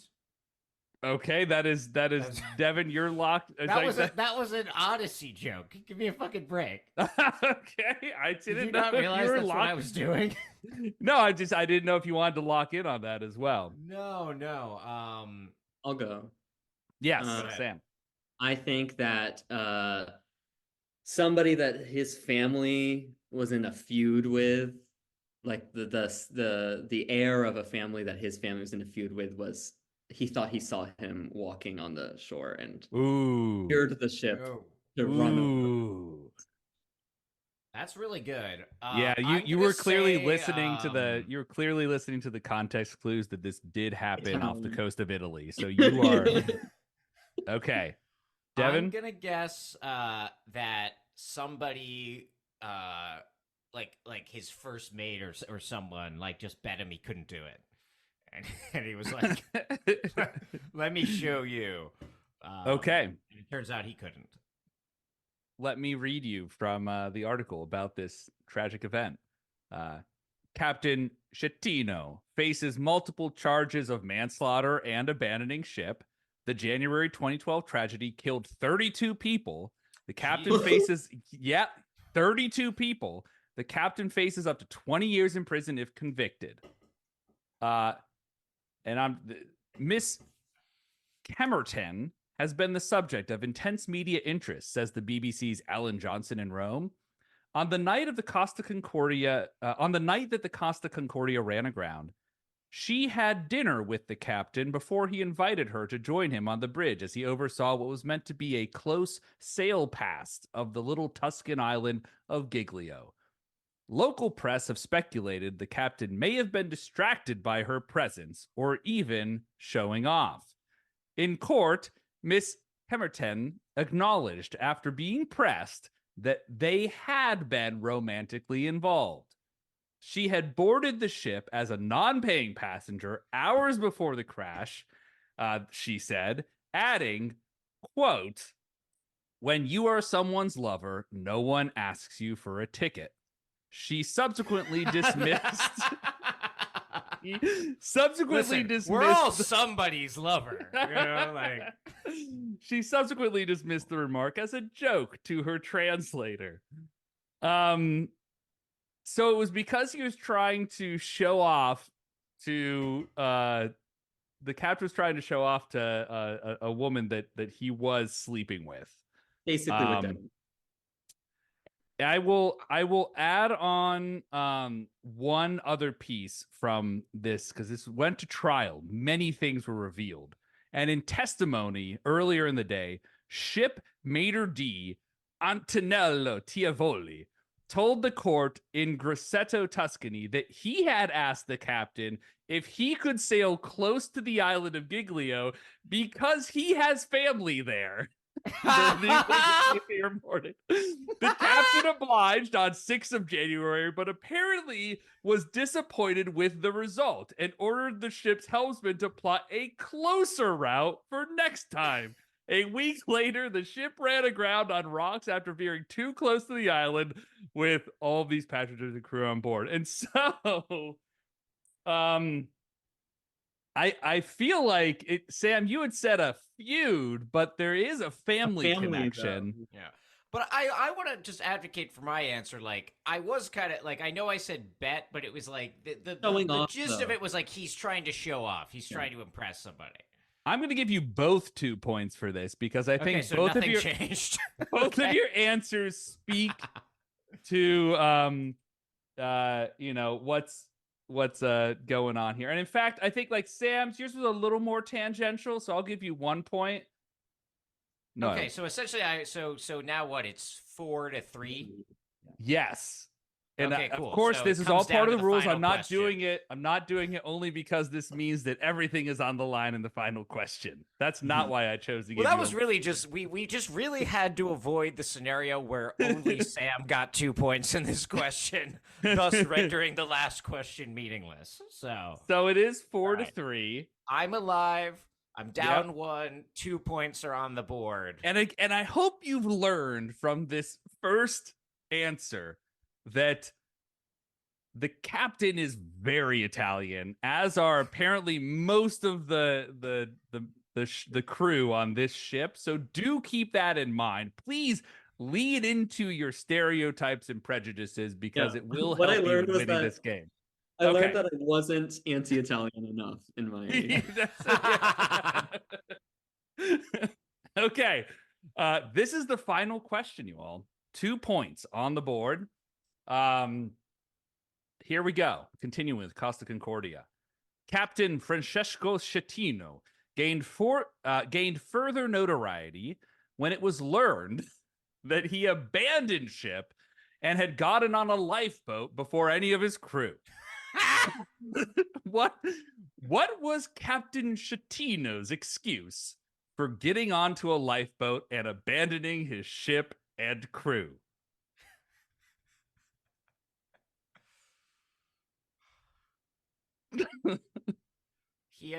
he had recently, very recently eaten a large amount of pasta. And it was important, because you're not supposed to swim after you eat, and he would have gotten cramp. So it was very important that he get on the lifeboat. And he was not going to be of help to anyone because he was, you eat that much pasta, you get a little sleepy, and you need to take a nap. Yeah. Okay. Sorry, can I just ask a clarificatory question? Yes. Is this so when he gets into the lifeboat, this incident is the running aground incident that we were just talking about? It is, yes, in which 32 people died. And Okay. he went on trial, and I guess I will reveal to you, was found guilty of all of these things, but had to put up a defense in court and came up with this defense. I think I'm also gonna go with a pasta related answer. But my answer is that he had heard from was it the chef who had family on the No, shore? it was the maitre d' who apparently maitre d'. could dictate the course of the ship. So He's apparently, yeah. the maitre d' not only had family, but claimed that his mother made the best pasta in all of Italy. And it was just about time for a meal when this 5:30 a.m. I am assuming. And so he figured if I get to shore fast enough, I can go to that person's house for dinner and finally taste this pasta. Okay. So both pasta related answers. Let me read you from an account of what happened on that fateful night. Through the confusion, the captain somehow made it into a lifeboat before everyone else had made it off. A Coast Guard member angrily told him on the phone to, quote, "Get back on board, damn it." A recorded soundbite that turned into a t-shirt slogan in Italy. Schettino argued that he fell into a lifeboat because of how the ship was listing to one side. But his argument proved unconvincing. In 2015, the court found Schettino guilty of manslaughter, causing a shipwreck, abandoning ship before passengers and crew were evacuated, and lying to authorities about the disaster. He was sentenced to 16 years in prison. So it did not involve pasta, but he said that he slipped and fell into the lifeboat. Oh, man. I love this guy. Francesco Schettino. Yeah. What a guy. I just I'm now looking him up. I believe it's Schettino. Oh, okay. But the ch is a k in Italian usually. Oh. But I also just want to point out this man's sentence exactly double of the killers in Cruising. Wow. 16 Yeah, 16 years. So, and again, yeah. Wow, No, he go ahead. does look Italian. He matches the description. I was going to say he's the only of all these captains we've talked about, well, I guess except the Titanic, he's the only one that did successfully kill cruise passengers with his incident. So, Oh, Yeah. keep that in mind. Man, and he'll be free in 9 short years, it looks like. Come on the So- pod. If the pod is still going, yeah, we have to get Francesco Schettino on. Or if you could get Dominica Semtorin, the Moldovan dancer. Ooh. Oh, yeah. Yeah. Absolutely. These are great ideas, and I'm excited to pursue them further. Fabiola Russo, his wife. Man, this guy. Why has there not been a prestige television limited series about this? Yeah, kind of there should. Who would play him? Al Pacino. Al Pacino, yes. Man, Cruising 2, but it's just the story of Francesco Schettino. There's no connection. Isn't the second movie set on a cruise ship? Yes, it I think is. yeah, cruise Yep. control, right? Speed 2, cruise control. I always thought it was funny because a cruise ship like can't go fast. Yeah, and specifically, you can't make it look like it's going fast on Yeah. film, right? Like it may be Yeah. going fast, like in reality, so to Right. speak, but like it's too It's the big for relative. humans to perceive it as fast, right? So like, I think there were a lot of problems. Wow, they brought Sandra Bullock back for that one. I've And never seen it. so, with that, Sam, you have 4 points. Devin, you have 3, which means, Sam, you are the winner of what I believe I did not introduce as, but this week's Vox Populi.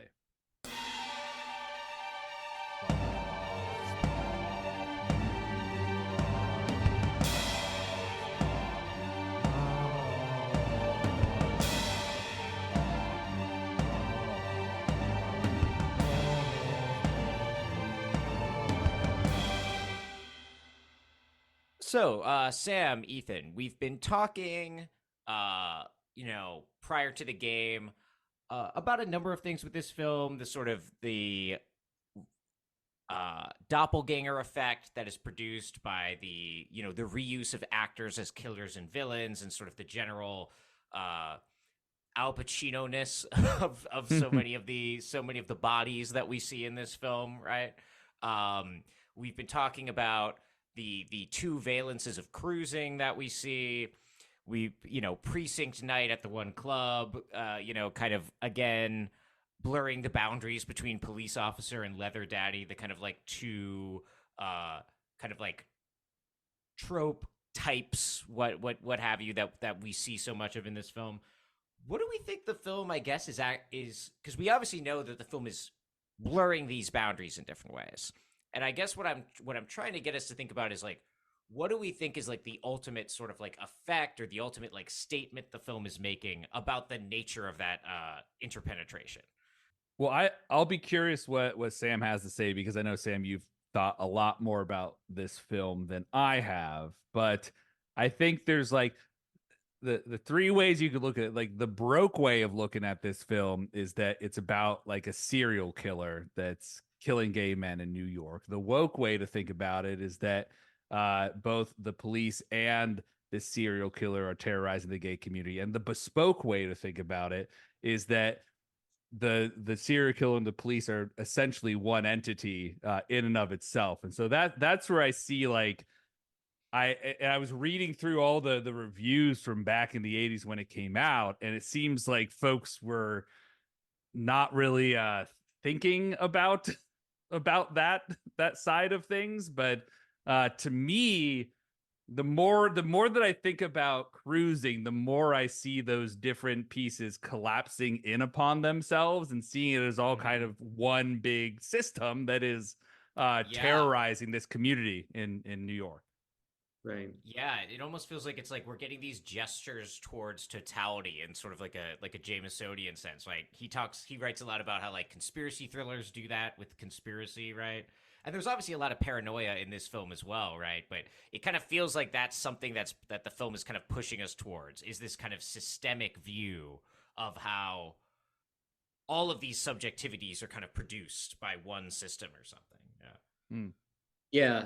Yeah, I mean, I agree. I think maybe if we set aside the matter of, as much as we can, for a moment, the matter of sexuality and desire, and think about like what's going on with policing, um that I tried to draw this out in the summary, and I did narrate the summary in a way that emphasized things that the movie actively de-emphasizes.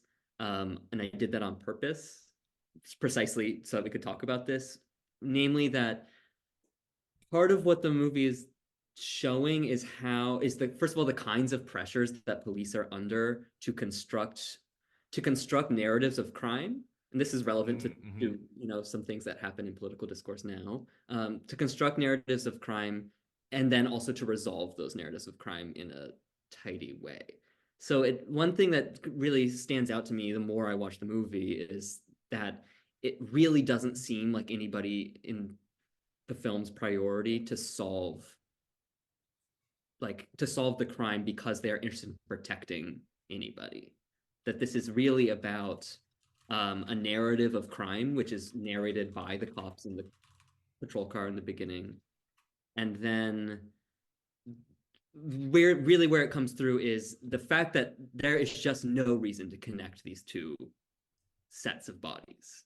Like, killer has an MO. We see the MO multiple times. It's very regular. Like, some of the victims are bound and some of them aren't, but they are all picked up and then stabbed in the back. And we see that happen many times, right? And then there's these body parts, and the only thing connecting them is that Edelson says, "Oh, I think that they're it's the same thing," but there's no rationale behind that connection, except that Edelson says, "I think that it's the same person," and we know that Edelson is under direct political pressure from above to solve various problems, you know, bump the numbers of the precinct up, and that the chief of detectives is also under pressure, not only from above, political pressure, but also activist pressure from the gay community to find this killer. And so the motivation is not to find the killer, it's to tell a story in which somebody was the killer. And Absolutely. the more people they can be shown to have killed through this narration, the better off the police are. Yeah. And the more the like system that is producing all of these kinds of subjectivities that we see produced in the film is kind of let off the hook, right? That the more you can pin on this one individual who is being, the film is also generating as like psychologically disturbed, right? As paranoid, as possibly schizophrenic. I don't know if we actually get like a medical diagnosis of schizophrenia in the film or not. I can't remember. We don't get the psycho scene, but yeah. Yeah, and not just like, can they pin it all on this one person, but there's also these other like things at the edges of the movie that imply other causes of violence. Like, the fact that the bars are owned by the mob is not a major thematic point in the movie, but it's in the movie. And then it's also made very clear the police will not move against the mob on this. And I just, going back to something that you all were talking about at the beginning, just like the late 70s New Hollywood aesthetic, and like, which is also an era of the mob movie. You know, it's hard for me not to see body parts floating in the Hudson and think that the most likely culprit of all the people mentioned in the movie is organized crime for those body parts. Who do we know who chops the heads off bodies so they can't be identified and then throws them in the river? In the grammar of New Hollywood cinema, that's a mob act. Yeah. Oh, that's really smart, right?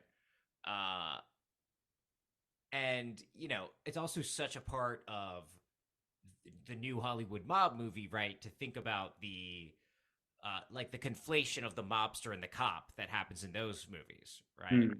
And then we have obviously in this film, the conflation that gets like more aggressively explored is between, Al Pacino as cop, Al Pacino as club cruiser, right? But it's interesting that sort of like lurking in the background, as you're pointing to us, is this kind of like mafia zone, right? Yes. And the fact that you have like Paul Sorvino playing the like head cop, right? Yeah. And this is obviously he's in later films as a mobster, in particular, like Goodfellas, very famous, right? But yeah, and Joe Spinell. Yeah, we have multiple actors like known for playing mobsters. And I'm trying to think if has Sorvino actually played a mobster prior to Cruising. I'm not entirely sure. I haven't like seen these like early films he's in, but he certainly is like the type of the like Italian American heavy, and obviously Spinell has done that in like both Godfather movies at this point. He's been in Rocky. He's been in Taxi Driver, right? So like that seems to be this kind of something that the film doesn't bring up to manifest content, but is like part of the structure that then allows the manifest content of the film to be explored. Yeah, right. Like you have the danger of the police within this film, both the DeSimone character and potentially with Al Pacino maybe being the murderer himself. But then there is the policing aspect too, along all of these lines of how it creates an inherently dangerous and violent situation for this community. So Yeah, and so then like so when they pin it on Stewart, to go back to Devin's point, like it's like, though this is a vulnerable person within this structure, right? It's a mentally ill person, an orphan, a graduate student. We A know graduate student, I was gonna that. say. You know they're precarious. And then like, and is gay, and just like in various ways, this is not a person who's well resourced to navigate a system that wants him to cast him in a role, and then he gets cast in the role. And he says, I mean, I think inevitably the print, I mean, we can talk about the schizophrenia. Actually, I have a lot to say about that, but the print does sort of, it's circumstantial evidence, but it's the kind of circumstantial evidence that would at least get you gay to trial. Mhm. And so, yes, probably he killed that guy, right? But nevertheless, the point of what Edelson is up to is not to find the person who killed the guy in the movie theater. It's to tie up all of these different crimes in a bow that is not the mob, but is rather Mhm. some isolated pathological individual onto whom this narrative can be discharged for the political benefit of everybody involved except him. Yeah, yeah, and that exact system that Edelson is helping kind of prop up via this narrativization process, right? Also, inevitably will produce people like Stewart, right?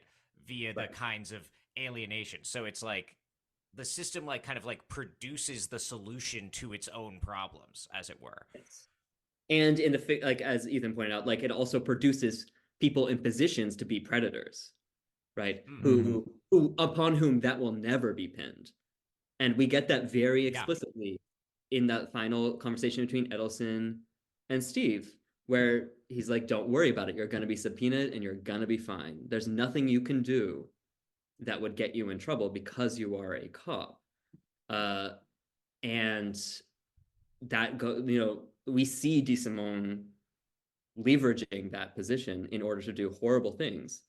Um, Whereas Stewart, who's not, couched in the authoritarian position of the police, is produced and then made scapegoated for basically things that police do all the time. Um, Absolutely, right? Yeah, like we have no sense that, like, like as you said during the summary, right?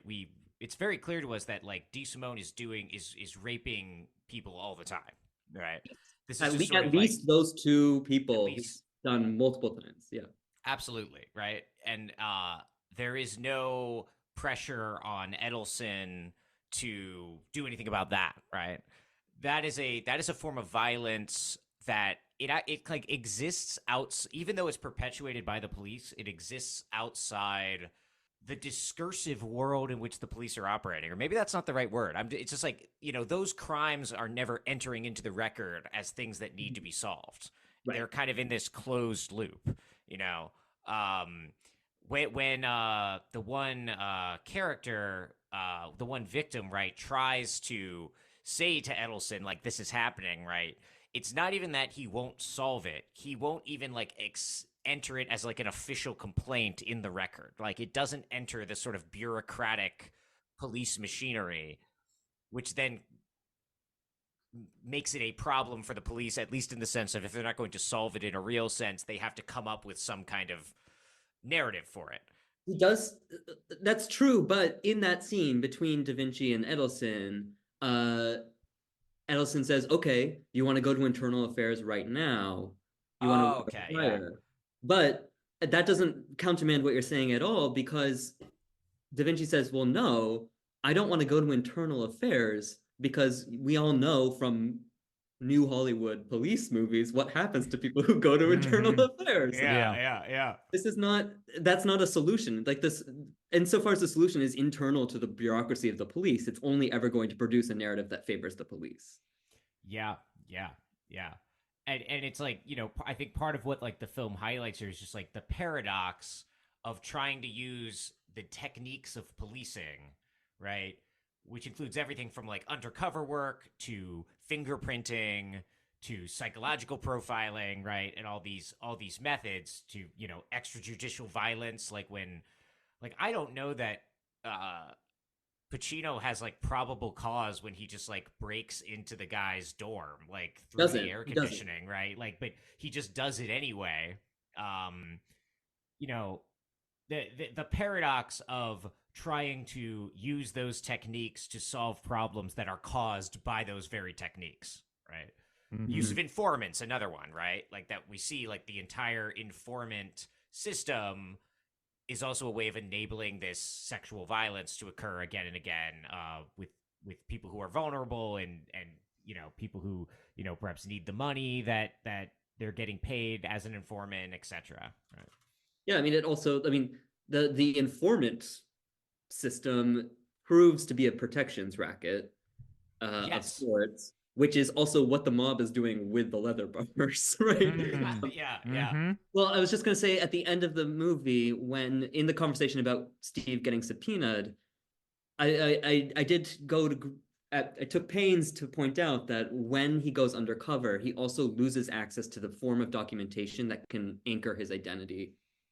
Immediately after that conversation with Da Vinci, in which the possibility of police just being a sort of appearance Mm. without anything behind it, without any sort of like sovereign backing, is floated. Uh, at that point, he loses access to his shield, which is the thing that could prove who, quote unquote, who he really is.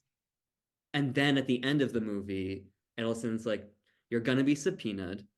Don't worry, I'm gonna tell them everything that happened."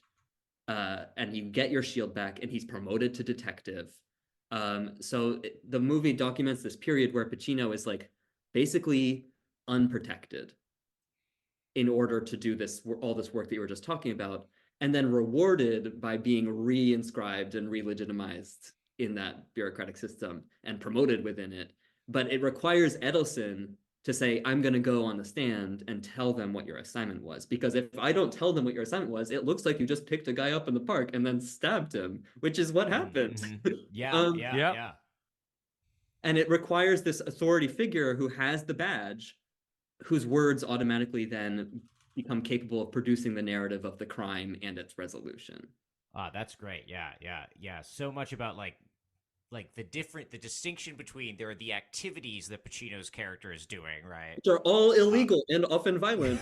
Yep. yeah. Uh-huh. And then the narratives that and then there's sort of the tension of like the narratives within the universe of the film, right? Like the ones that Edelson is saying, and then the narrative that the film itself is, like that it's stitching together. And as we've kind of been alluding to, like there's a number of really strange, interesting, like filmic techniques, right, that are used to kind of poke holes in what ostensibly is the film's like straightforward narrative, right? Like you alluded to, like the use of sound, right? Like Yeah. when Pacino is receiving oral sex from his girlfriend, and the sounds of the club start playing.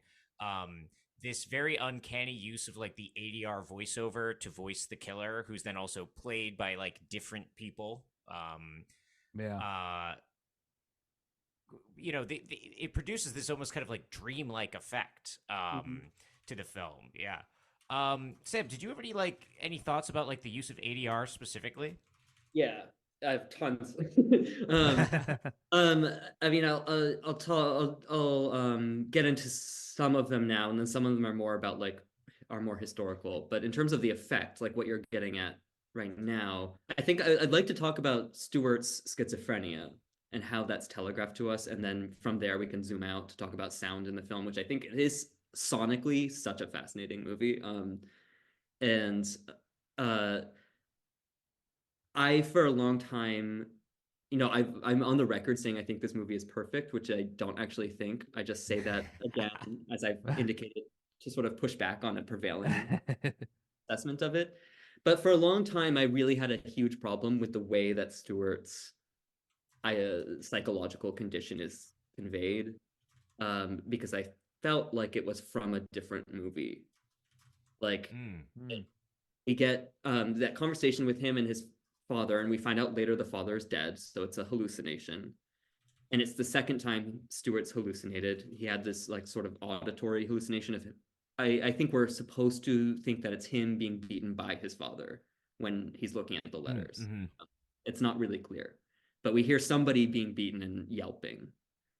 Um, and then they have this conversation, this hallucinated conversation where the father, he's like, I've done everything you told me to do. And the father's like, no, you know what you have to do.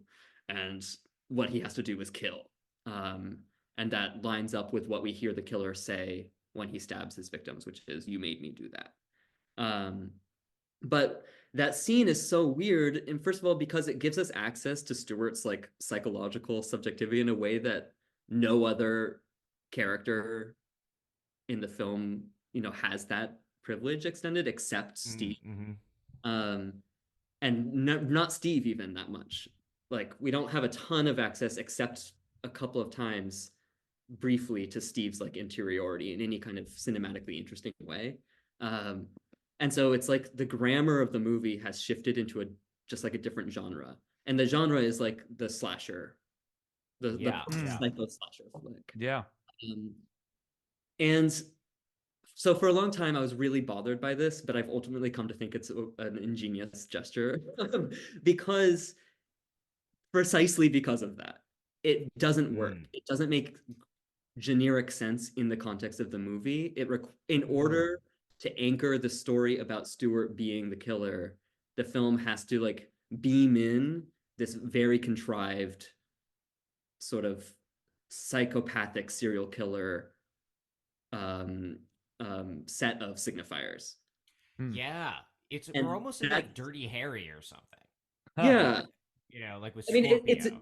it's very familiar to us from other sources, but it's not familiar to us internally to the way the movie has been operating.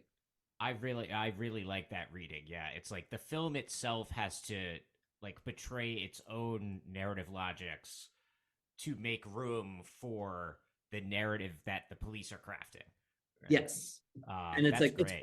it's only because this scene doesn't work that narrative is able to get off the ground. And so among other things, not only do we have the conversation with the father, but during the conversation we have black and white flashbacks to all three of the murders, which like in a shitty episode of Law and Order or something would be the thing that like clued you, the viewer, in, yes, this is the guy. But it has to do that using tools that the film has not otherwise been using, and it just doesn't make any sense. And especially in the that black way, and white is kind of a weird detail, right? Because it's almost like them those flashbacks being in black and white, which is not how we've seen them in the film, right? Right. Like we saw them in color when they actually happened in the film. Well, that right? means they were objective, right? Yes. Yeah. So the rest of the film is subjective, except for those flashbacks. That the Chris Nolan rule. But like it seems like it's almost like it's like to me that almost makes it read like I'm not actually seeing like psychological memory or something. I'm seeing like the quote unquote objective like reportage of the like psychological profile that's ultimately going to be typed up about Stewart, and put in like the police filing cabinet. Yes. Like that's the psycho ending moment. We don't get a diagnosis of schizophrenia, but we don't need one because we get that. But it also, for all the reasons we've already been laying out, like the system is producing Stewart as its villain. Like it doesn't make sense. And then we go to the fact that the killer and the victims, and this gets into the doppelganger stuff, but like the fact that there's no consistent actor cast as the killer means that in some sense it's impossible to find the killer, which we could make some bigger cosmic statements about that, but among other things, it certainly means that in just purely cinematic visual terms, it doesn't make sense to try to find the killer. Yeah, yeah, and and I think that really gets to like how Cruising is not a detective film, Right. like in a traditional sense, right? Because like in a typical detective story, detective film, Sherlock Holmes kind of thing, right? You as the viewer are essentially put in the position of the detective.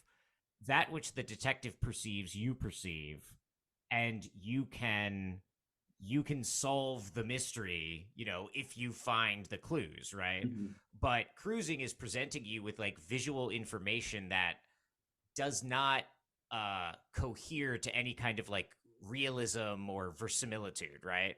Right. So it, it calls into question the degree to which, as a viewer, you can like forensically analyze any image in the film, right? Yep. Yeah.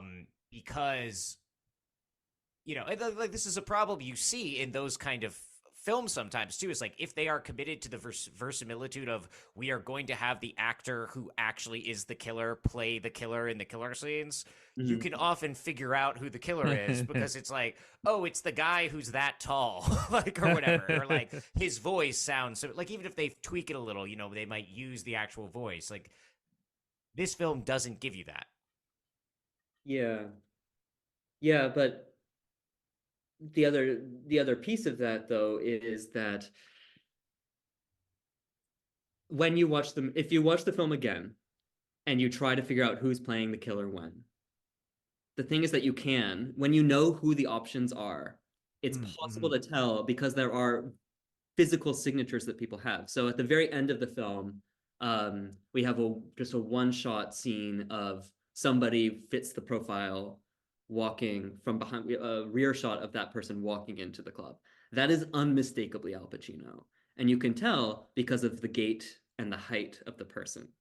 Um, so we like that's Al Pacino in that shot. Uh, Mm-hmm. that doesn't mean anything in itself. But the larger point here is that it doesn't matter that you can actually tell who is playing who when, because for police purposes, these are just a bunch of faggots, and we just Mm-hmm. need one of them to take the fall for for Yeah, all of this. yeah. And It could so be Hmm. as long literally as they have any of enough, them. Yeah. as long as they have Yep. enough in common, they can just be one of them can be picked out as the one, Mm-hmm. regardless of the fact that in fact you can tell who's playing it, like that it's a point where the police narrative very clearly detaches from the sort of scrutiny that ostensibly it's employing to identify the killer. One thing that I think we'd be remiss if we didn't mention is this uh pretty brutal interrogation police rape scene. I'd be curious what your all thoughts are on that.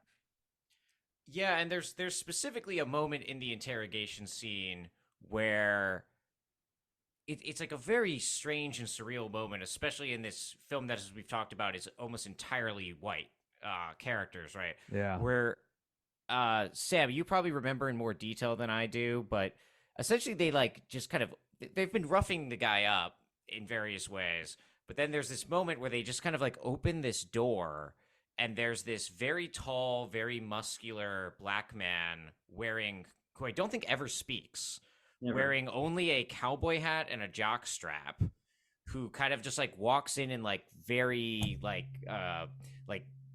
like backhand slaps him across the face, basically, like very hard, Yeah, and like maybe does that a couple more times. he um does it once to Steve and then once to Skip.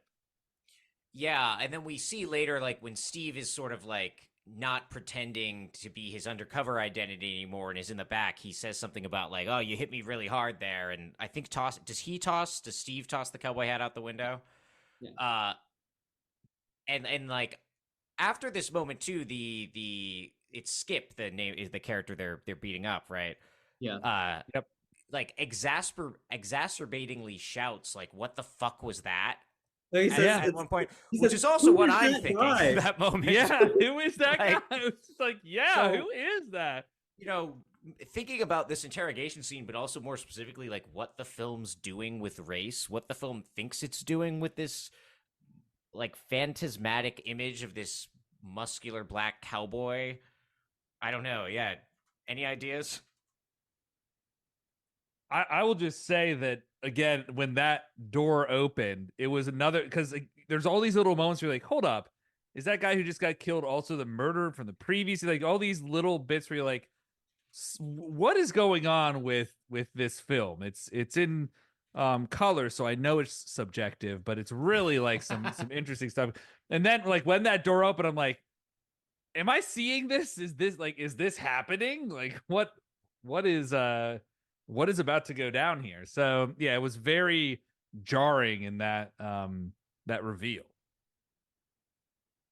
Yeah. I mean, it doesn't really make a ton of sense. And like I do think it's for me the most difficult scene in the film to like interpret. Um, just in that partially for racial reasons, it just like breaks from code. But that's also come to be for me what makes it such a like compelling and like weirdly like gripping scene is that if as we've been talking about, this movie is playing with the shift between codes, between police code and gay code, and the ways that um due to formations of male identity, masculinity, heterosexuality, homosexuality, those things get crossed and turn out to be uncannily interchangeable. That this is a moment where instead of there being a sort of ambiguity in the codes, which is most of what the film is doing, is it's showing us a police officer and then asking, is it a police officer or is it a guy at a leather bar? Um, and that's mostly the game that it's playing semiotically. In this scene, it's like, here's the clearly a police coded scene. It's unmistakably that's what's happening is police. Mm-hmm. And then here's the eruption of an unmistakably gay pornographic image Yeah, yeah. into that space. And it's I don't totally have a handle on what's happening in it, but it does seem to be doing something different with the interplay between those two codes than the rest of the movie. Hmm. And it does seem Mm-hmm. significant to me that that's when Friedkin chooses to deploy a black person. Yeah, and it's interesting. Like there's no effort made to explain this at any point. It is treated by the police essentially as just like not even worthy of comment. Essentially, right? Um, But to the but gay like guy, it's completely mystifying, which again is like mm, scrambling what we would expect the code system here to be. Like it's a gay exactly figure. It like. should work for the gay guy, but instead it's working for the police. Mm-hmm. Hmm. Yeah, and like Yeah. essentially like it's like just to do like a surface reading of it, right? Like because again, I think it really resists interpretation beyond me saying that it's like fucked up. Like there's something fucked up going on here. But like essentially like what with the information the film gives us, it's like as a matter of course, these police have this non-speaking giant black man who's mostly nude, uh, who like they just like keep in a room to hit people sometimes. Right. Like that is a set. Like we're not really given any narrative information to think anything other than like anything other than that seems like it would be a matter of speculation, right? But with the black guy specifically, it's also I want to note in terms of what the film like how the film is shot. It's a movie about I don't know. I think it's about a homophobia more than it is about homosexuality, but it's Mm-hmm. certainly about desire for the male body Hmm. in some way, whether that's an Mm-hmm. object of fear or not. But that particular shot when the door is flung open and the camera is sort of angled up, and so the guy's just like towering, and it's like the one moment that film just like revels in the spectacle of a muscle-bound man. Hmm. Mm-hmm. It seems like the most overtly fetishistic shot in the movie. Yeah, yeah. And it's also, again, the one shot of a non-white person. Um, and that doesn't seem accidental. Whether it's Hmm. intentional is another thing, but like it's Yeah, certainly yeah. the black body is called in to be like in this moment the body. And maybe now we can shift a little to, as I was starting to think about sort of like Friedkin as auteur, what Yeah. his intentions may be. Um, this idea, Sam, that you had talked to us about earlier about the way this film, both the conditions of its production, the protests that surrounded it, the censorship, where a lot of sexually explicit material was removed from this film in order to get it from an NC-17 to an R rating. Mhm. And there's this film. Have either of you seen Interior Leather Bar? I know Ethan hasn't seen it, but have you seen But it, I'm Sam? aware of it with James Franco. Yeah, Yeah. which is based on, I haven't seen it, but is based on like the removed footage, or at least they're what they imagine the removed footage to have been. All this kind of context, right? And this idea of like Friedkin as an auteur director, right? Um, Operating within this, and from what I'm recalling, you have some ideas about how this larger situation kind of produces the film, more so than it is just simply a product of like Friedkin's authorship, right? Yeah. Yeah. So some key things you have to know about the way this movie was made, and this gets to the ADR stuff, which is like why the ADR, although it's dreadful, is also in some way central to how the movie works. Is that it's like the ADR is the place where the problems with the movie's production are inscribed into the final cut. So like gay people did not want this movie to get made. It's based on a book by Gerald Walker, who's a New York Times journalist. I think it's from 1973, if I'm not mistaken. Might be a little earlier. 1970, I think. 1970, okay. Wow. And it's not a good book. I don't recommend it.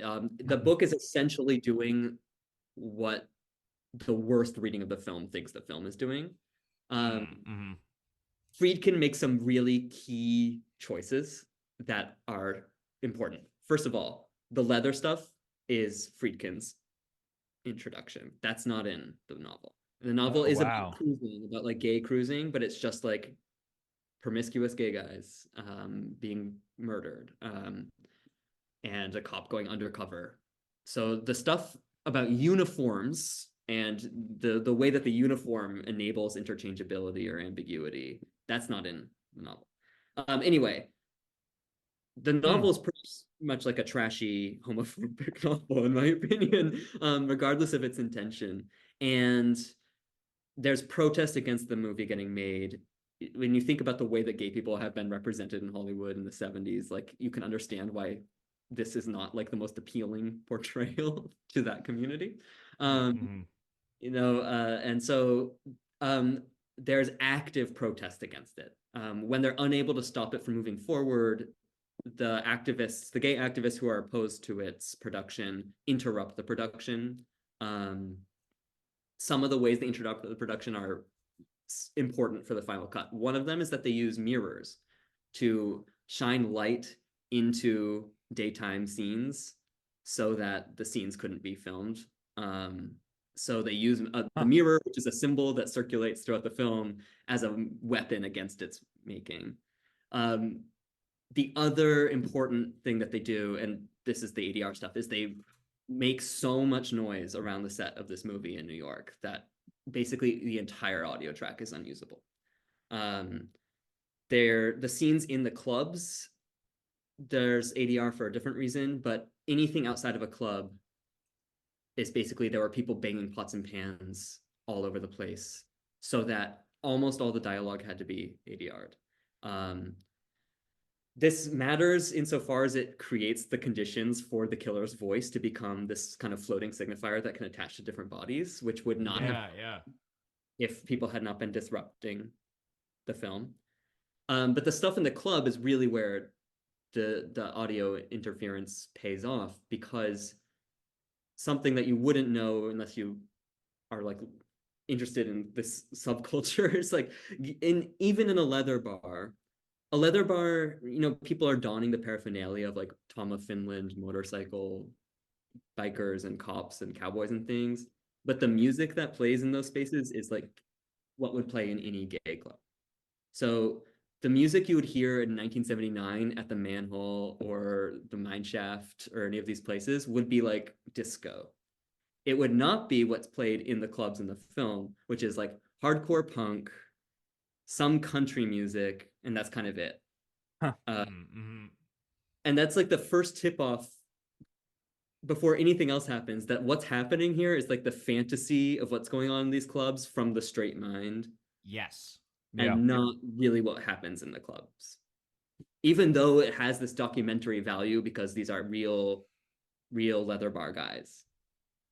Despite that fact, Mm-hmm. they are doing the things they would do in the club. They're getting fisted and stuff, but the audio that's playing is completely subbed in post production. Yeah, and that Wow. specific the difference between like disco and it's like the Germs, right? Did music for That's a lot of this? the germs, yeah. But There's like, others too. hardcore, pretty like rough around the edges punk music, right? Like It's I biker think bars. yeah, very cleanly maps onto like this idea of like this is a straight perspective, a phantasmatic imagining of how, well, specifically even the documentary footage, right? How it should be perceived by the viewer, right?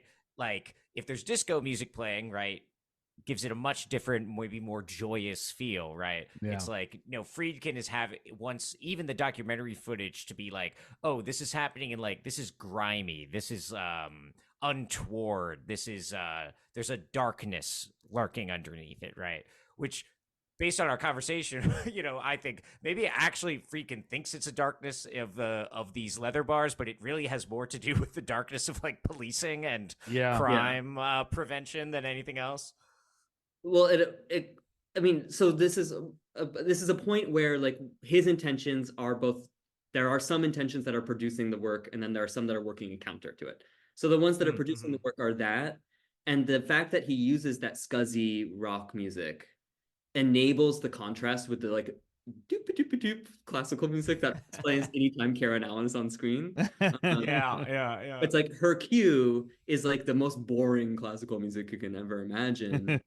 And the last thing you hear in the movie is that music playing over the tugboat, which is, I guess, supposed to sort of signify Al Pacino being rolled back into the heterosexual fold. But when she's giving him a blowjob, like we do get that moment where he's like fantasizing about being back in the club, and it's signified by the germs playing. It is the classical music, and the classical music fades out, and the germs fades back in. So that's like him being an auteur using the sound, but it's also working in relation to these people who are making the original soundtrack unusable. So whatever Yeah. interesting thing he does with sound is done only because the original sound has been completely destroyed by these activists. Yeah, So that's so interesting. Yeah. that's the grassroots pressure. And then to allegorize it a bit, just think of Berman saying, "I'm under pressure from up top, I'm under pressure from below, from the gays." So the pressure from up top is the censorship pressure that's put on the movie, where 46 minutes are cut from the final version of the film that are basically just straight pornography. Straight, like straight up, not heterosexual. Yeah. So like there's all these minutes missing from the movie that depict the extras just doing their thing. And what I think is compelling about this is that this is a movie about homophobia, and it would be very weird for it to like have this documentary footage in it. Like that is not something the film appears interested in. It's interested in these logics of policing and surveillance and paranoia. It doesn't seem anthropologically interested in gay men and the things that they do. And so what we have feels very thematically coherent to me in a way that the uncensored version seems like it would be thematically insane. Just like completely all over the place. Yeah, and it seems like that's part of what, like this is part of what allows this film to be, for lack of a better word, good, right? And interesting, yes, right? exactly. Is because it is not as much as Friedkin asserts a certain kind of authorial power over the film at moments, right? As you're pointing out, this film is actually produced by this larger social situation of, um, you Of know, homophobia, of yeah, widespread homophobia. absolutely. Like so it's we're kind of just we are it is a dark mirror put up to a homophobic society, right? And what that society would also allow to be the depiction of itself. Yeah. But also, obviously the gay organizers who are uh interfering with the film as well, asserting their agency in some way, right? They're obviously not able to produce positive content in the film, but they're able to interfere with shots, prevent shots from happening, right? Mhm. Prevent the like full verisimilitude of like club footage with club sound from being put onto film. Like they are able to prevent the straight society's film about gay culture from having that, Yeah. which is very interesting. And then, I mean, so the other log to throw on the fire here would be AIDS, which hadn't Mm-hmm. happened when the movie was made. Um, it's very difficult to watch of like that ending where she puts on the leather garb seems it's like very hard to imagine this movie didn't know about AIDS. That's not saying that AIDS is spreading through these promiscuous gay sexual networks into the heterosexual couple, into the family. Um, that seems unmistakably what it's doing, but in fact, it couldn't have known that would happen. Hmm. But what it Mm-hmm. does, basically, because of these two pressures of activist disruption and then formal censorship, it produces a film that knows about AIDS before AIDS happens, knows about AIDS panic before there is AIDS panic. Yeah, well, it doesn't because it's not just that it's not that it knows about AIDS like the biological disease, Right. right? It But what knows it about the does narrative. exactly, it knows before because once that disease exists, right? The homophobic narrative can be put on it the same way the homophobic narrative is put on Stewart, right? Yeah. This is why Ted is so central as well to what the logic of the movie is that like, well, if even Ted who's scared to death of cruising can end up, slaughtered, then nobody's really safe. If to be gay is to just be available for this kind of violence to happen to you, Mm. whether it's biological violence or interpersonal aggression or police brutality. And so within the world of gay people, it's like Ted is the one who ought to make it out of the movie alive, and the fact that he doesn't is proof that being gay is like evil. But then the fact that Nancy finds these clothing suggests that it can't even be contained, and the mechanism for its failure to be contained is a police officer who Hmm. doubles as a leather daddy, and like Mm. that's code switching is what allows gayness to escape containment and be unleashed on society. Still cruising after all of these years. I think we can put on the pants. But so who would like to go first? I'll go first. All right, Ethan, what do you got? So this film, maybe I'll start by saying this. A gay man, a cop, and an Italian walk into a bar and they say, "Hey, I'd like one drink, please. It's me, Alfredo Pacino." Al Pacino is the Godfather. He is a leather daddy. He is not great in this film, but I think the film itself is very underappreciated. I think a lot of people maybe like in reading through how it was received, just as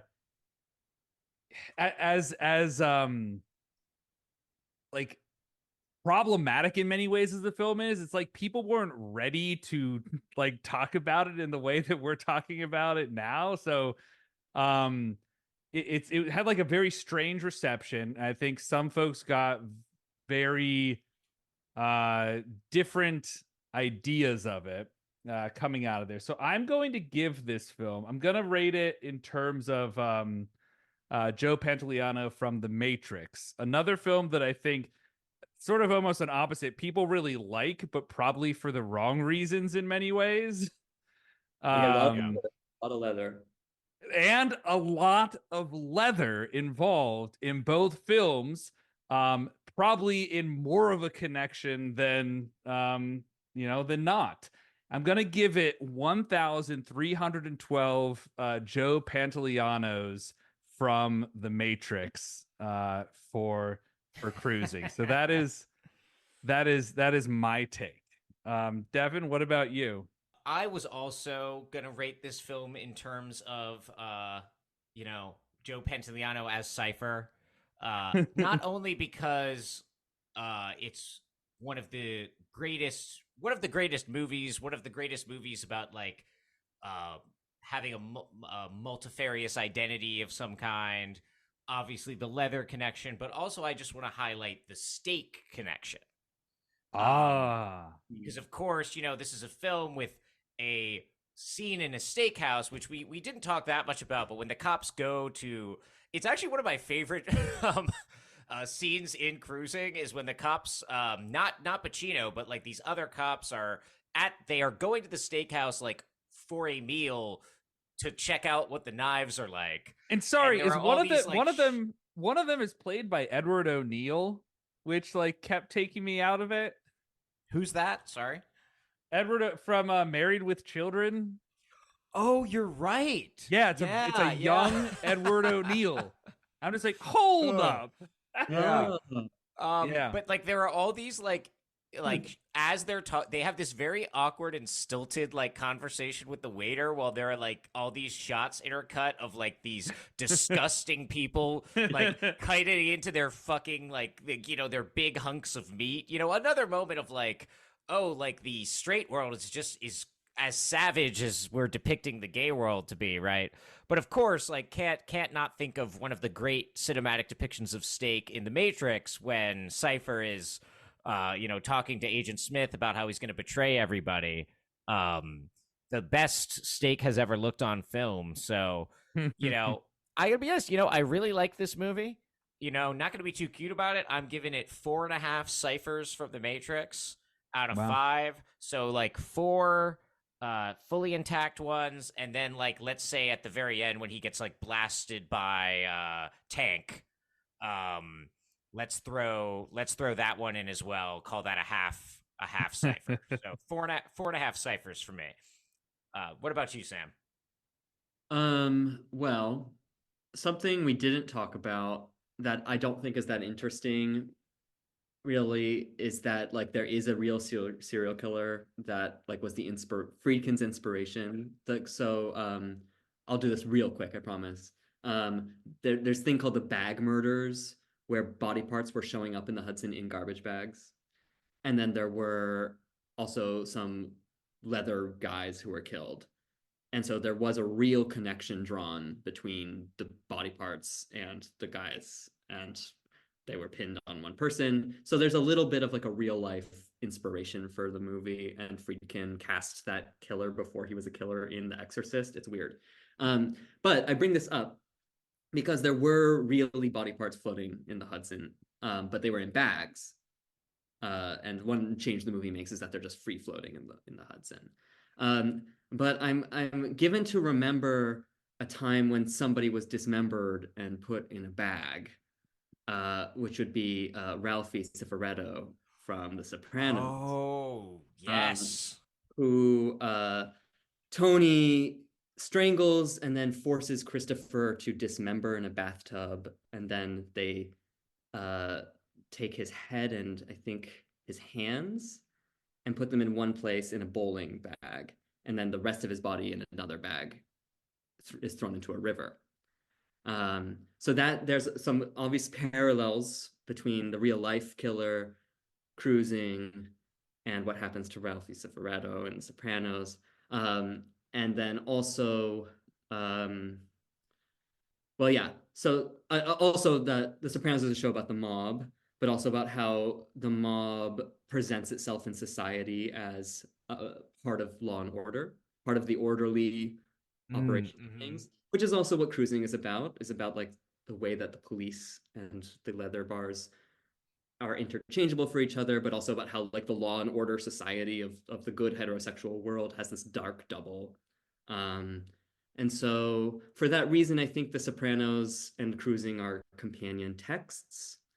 But I also hate Ralphie Cifaretto. He's Oh, horrible. he's the fucking worst. So I'm gonna give this 1, 2, 3, 4 out of 4 Ralphie Cifarettos, 1 for each of the body parts. Excellent. And of course, Cruising and Sopranos also both texts that have incredibly fucked up and puzzling depictions of black people in them. Mhm. Right? Fucked up and puzzling depictions of black people, of women, and Mm-hmm. But frankly of spot on Italian. Italians. Yeah. Sam, thank you so much for joining us. There literally is not a person on the planet who could lead us through Cruising more effectively, as far as I'm concerned. Do you have anything to plug? Where can listeners find you if you want to be found? If you don't want to be found, that's also fine. Well, yeah, you can find me on the internet on Twitter at lint_ax, where mostly what you'll find is me screenshotting Cruising. In terms of writing, I mean, I'm an academic, but that's not really relevant to this conversation. But I do have some more general audience writing. I had a piece in the most recent issue of Parapraxis. Fantastic. Nice. Magazine, and I have a piece in the next Parapraxis as well about campus culture wars. So keep an eye out for that. In Post 45 Contemporaries, later this year, I'll have a piece about transphobia and Roald Dahl coming out. Oh wow! Is it a cluster on Roald Dahl, or It's is it a cluster on transphobia? A cluster on suspicion. Oh, But I wrote about paranoia, sort of Cruising style paranoia and transphobia in the work of Roald Dahl. Oh man, that sounds way up my alley. Do you talk about the James Bond film he wrote at all? I do not. I only talk about the novel The Witches. Word. Which is Oh. a transphobic text. Yeah, he also is responsible for the screenplay for You Only Live Twice. Probably the most racist of the James Bond movies. The most racist James Bond film is like the Mount Everest among the Himalayas. So I mean, that is Absolutely something. Yeah, having watched them all in a row this year. There were some rough moments. Well, there's so many of them. They're so formulaic that like you need something to set each one apart. And I guess the choice there was that it would be racism that set that one apart. Yeah. Sometimes it's racism, sometimes it's sexism, but sometimes they throw you a real curveball and it's racism and sexism. You know, But it's really complex. Yeah. Oh, homophobia as well definitely rears its head. But anyway, Sam, thanks again for joining us. Thanks very much for having me. Sam, we'll have you back on for Cruising to the Francesco Scatino story. Yeah, I'm actually writing. Future. I'm writing. Fantastic. Fantastic. Oh, that'll be great. Oh no, I'm falling into the lifeboat. Mamma mia. It's actually a complete exoneration, though. It's a complete exoneration. It's just like all of these things. It's the maitre d' is to blame. Yeah. Well, it's an Italian in a uniform that looks exactly like me who pushed me into the boat to frame me. Anyway, we have been your tall, but I'm saying in front of you. Thanks for tuning in. We have a lot cooking in season 4. Looking forward to. We've got Rebel Moon Part 2 on the horizon. We're gonna do an episode on Face Off. Speaking of doubling and doppelgangers, keep a lookout for those. Yeah, what do we say at the end? We need like a sign off. Stand tall, friends. Stand tall.